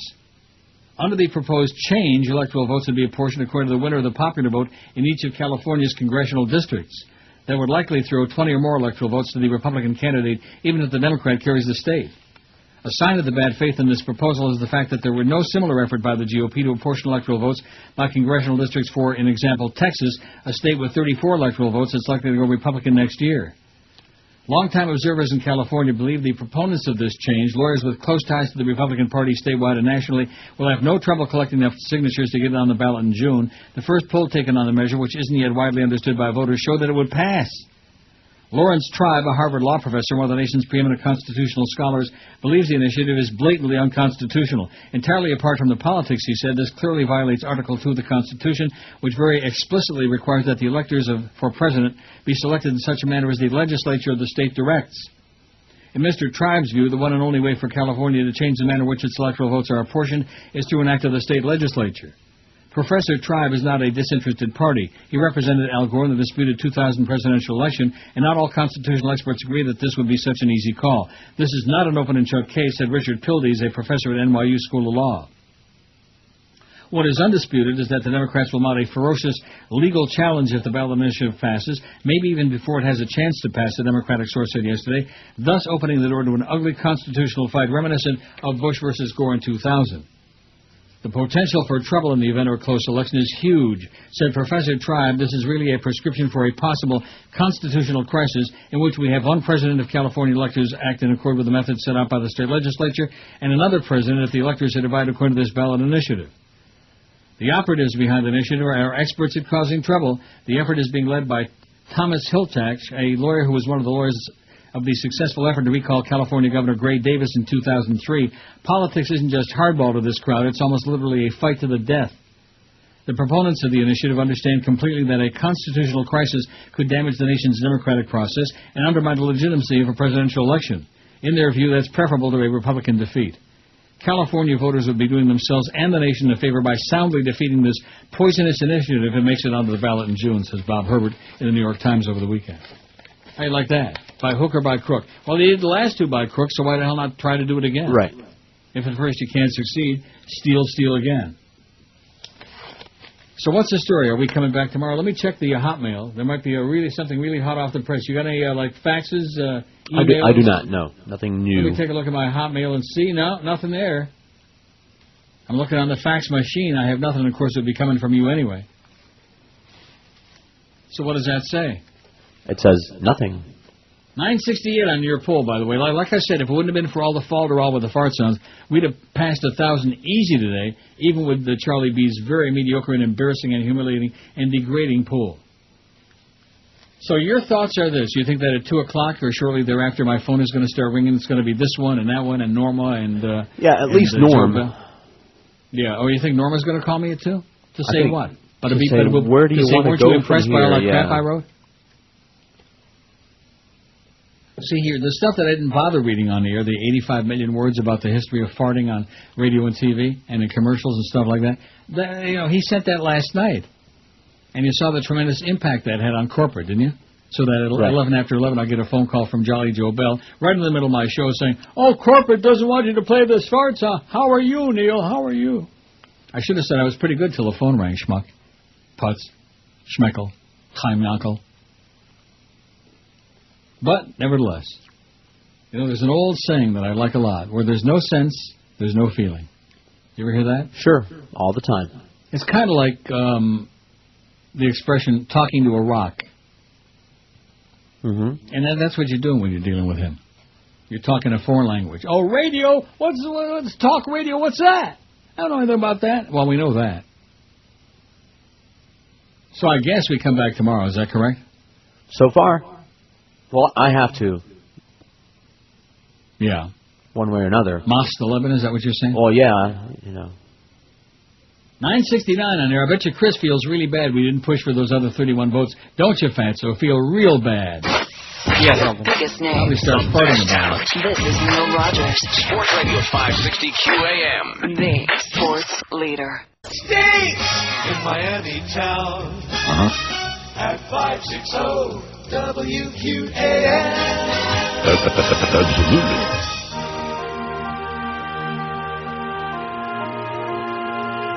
I'm dying over here.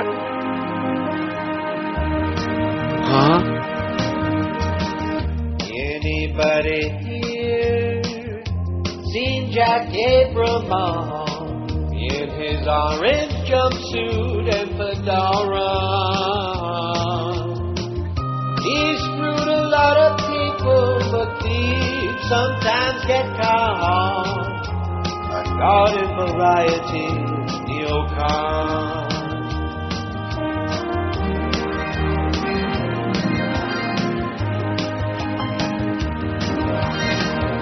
Anybody here seen good Christian Dobson? Filthy moral grounder Tom.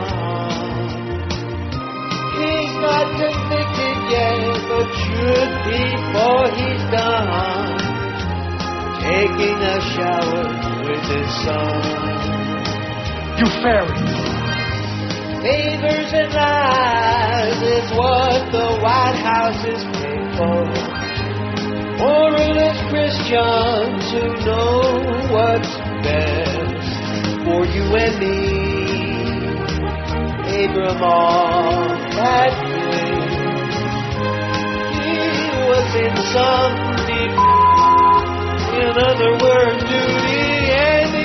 Anybody here, please say Tom Delaney, Gornish, Elfin, Hogs ahoy.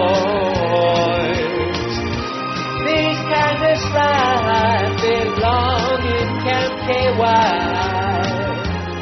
Abramoff, Dobson, and Tom. Bye, bye, bye! The biggest names, the best talent. And your home for Miami Dolphins football. Sports Radio 560 WQAM. Miami, Fort Lauderdale.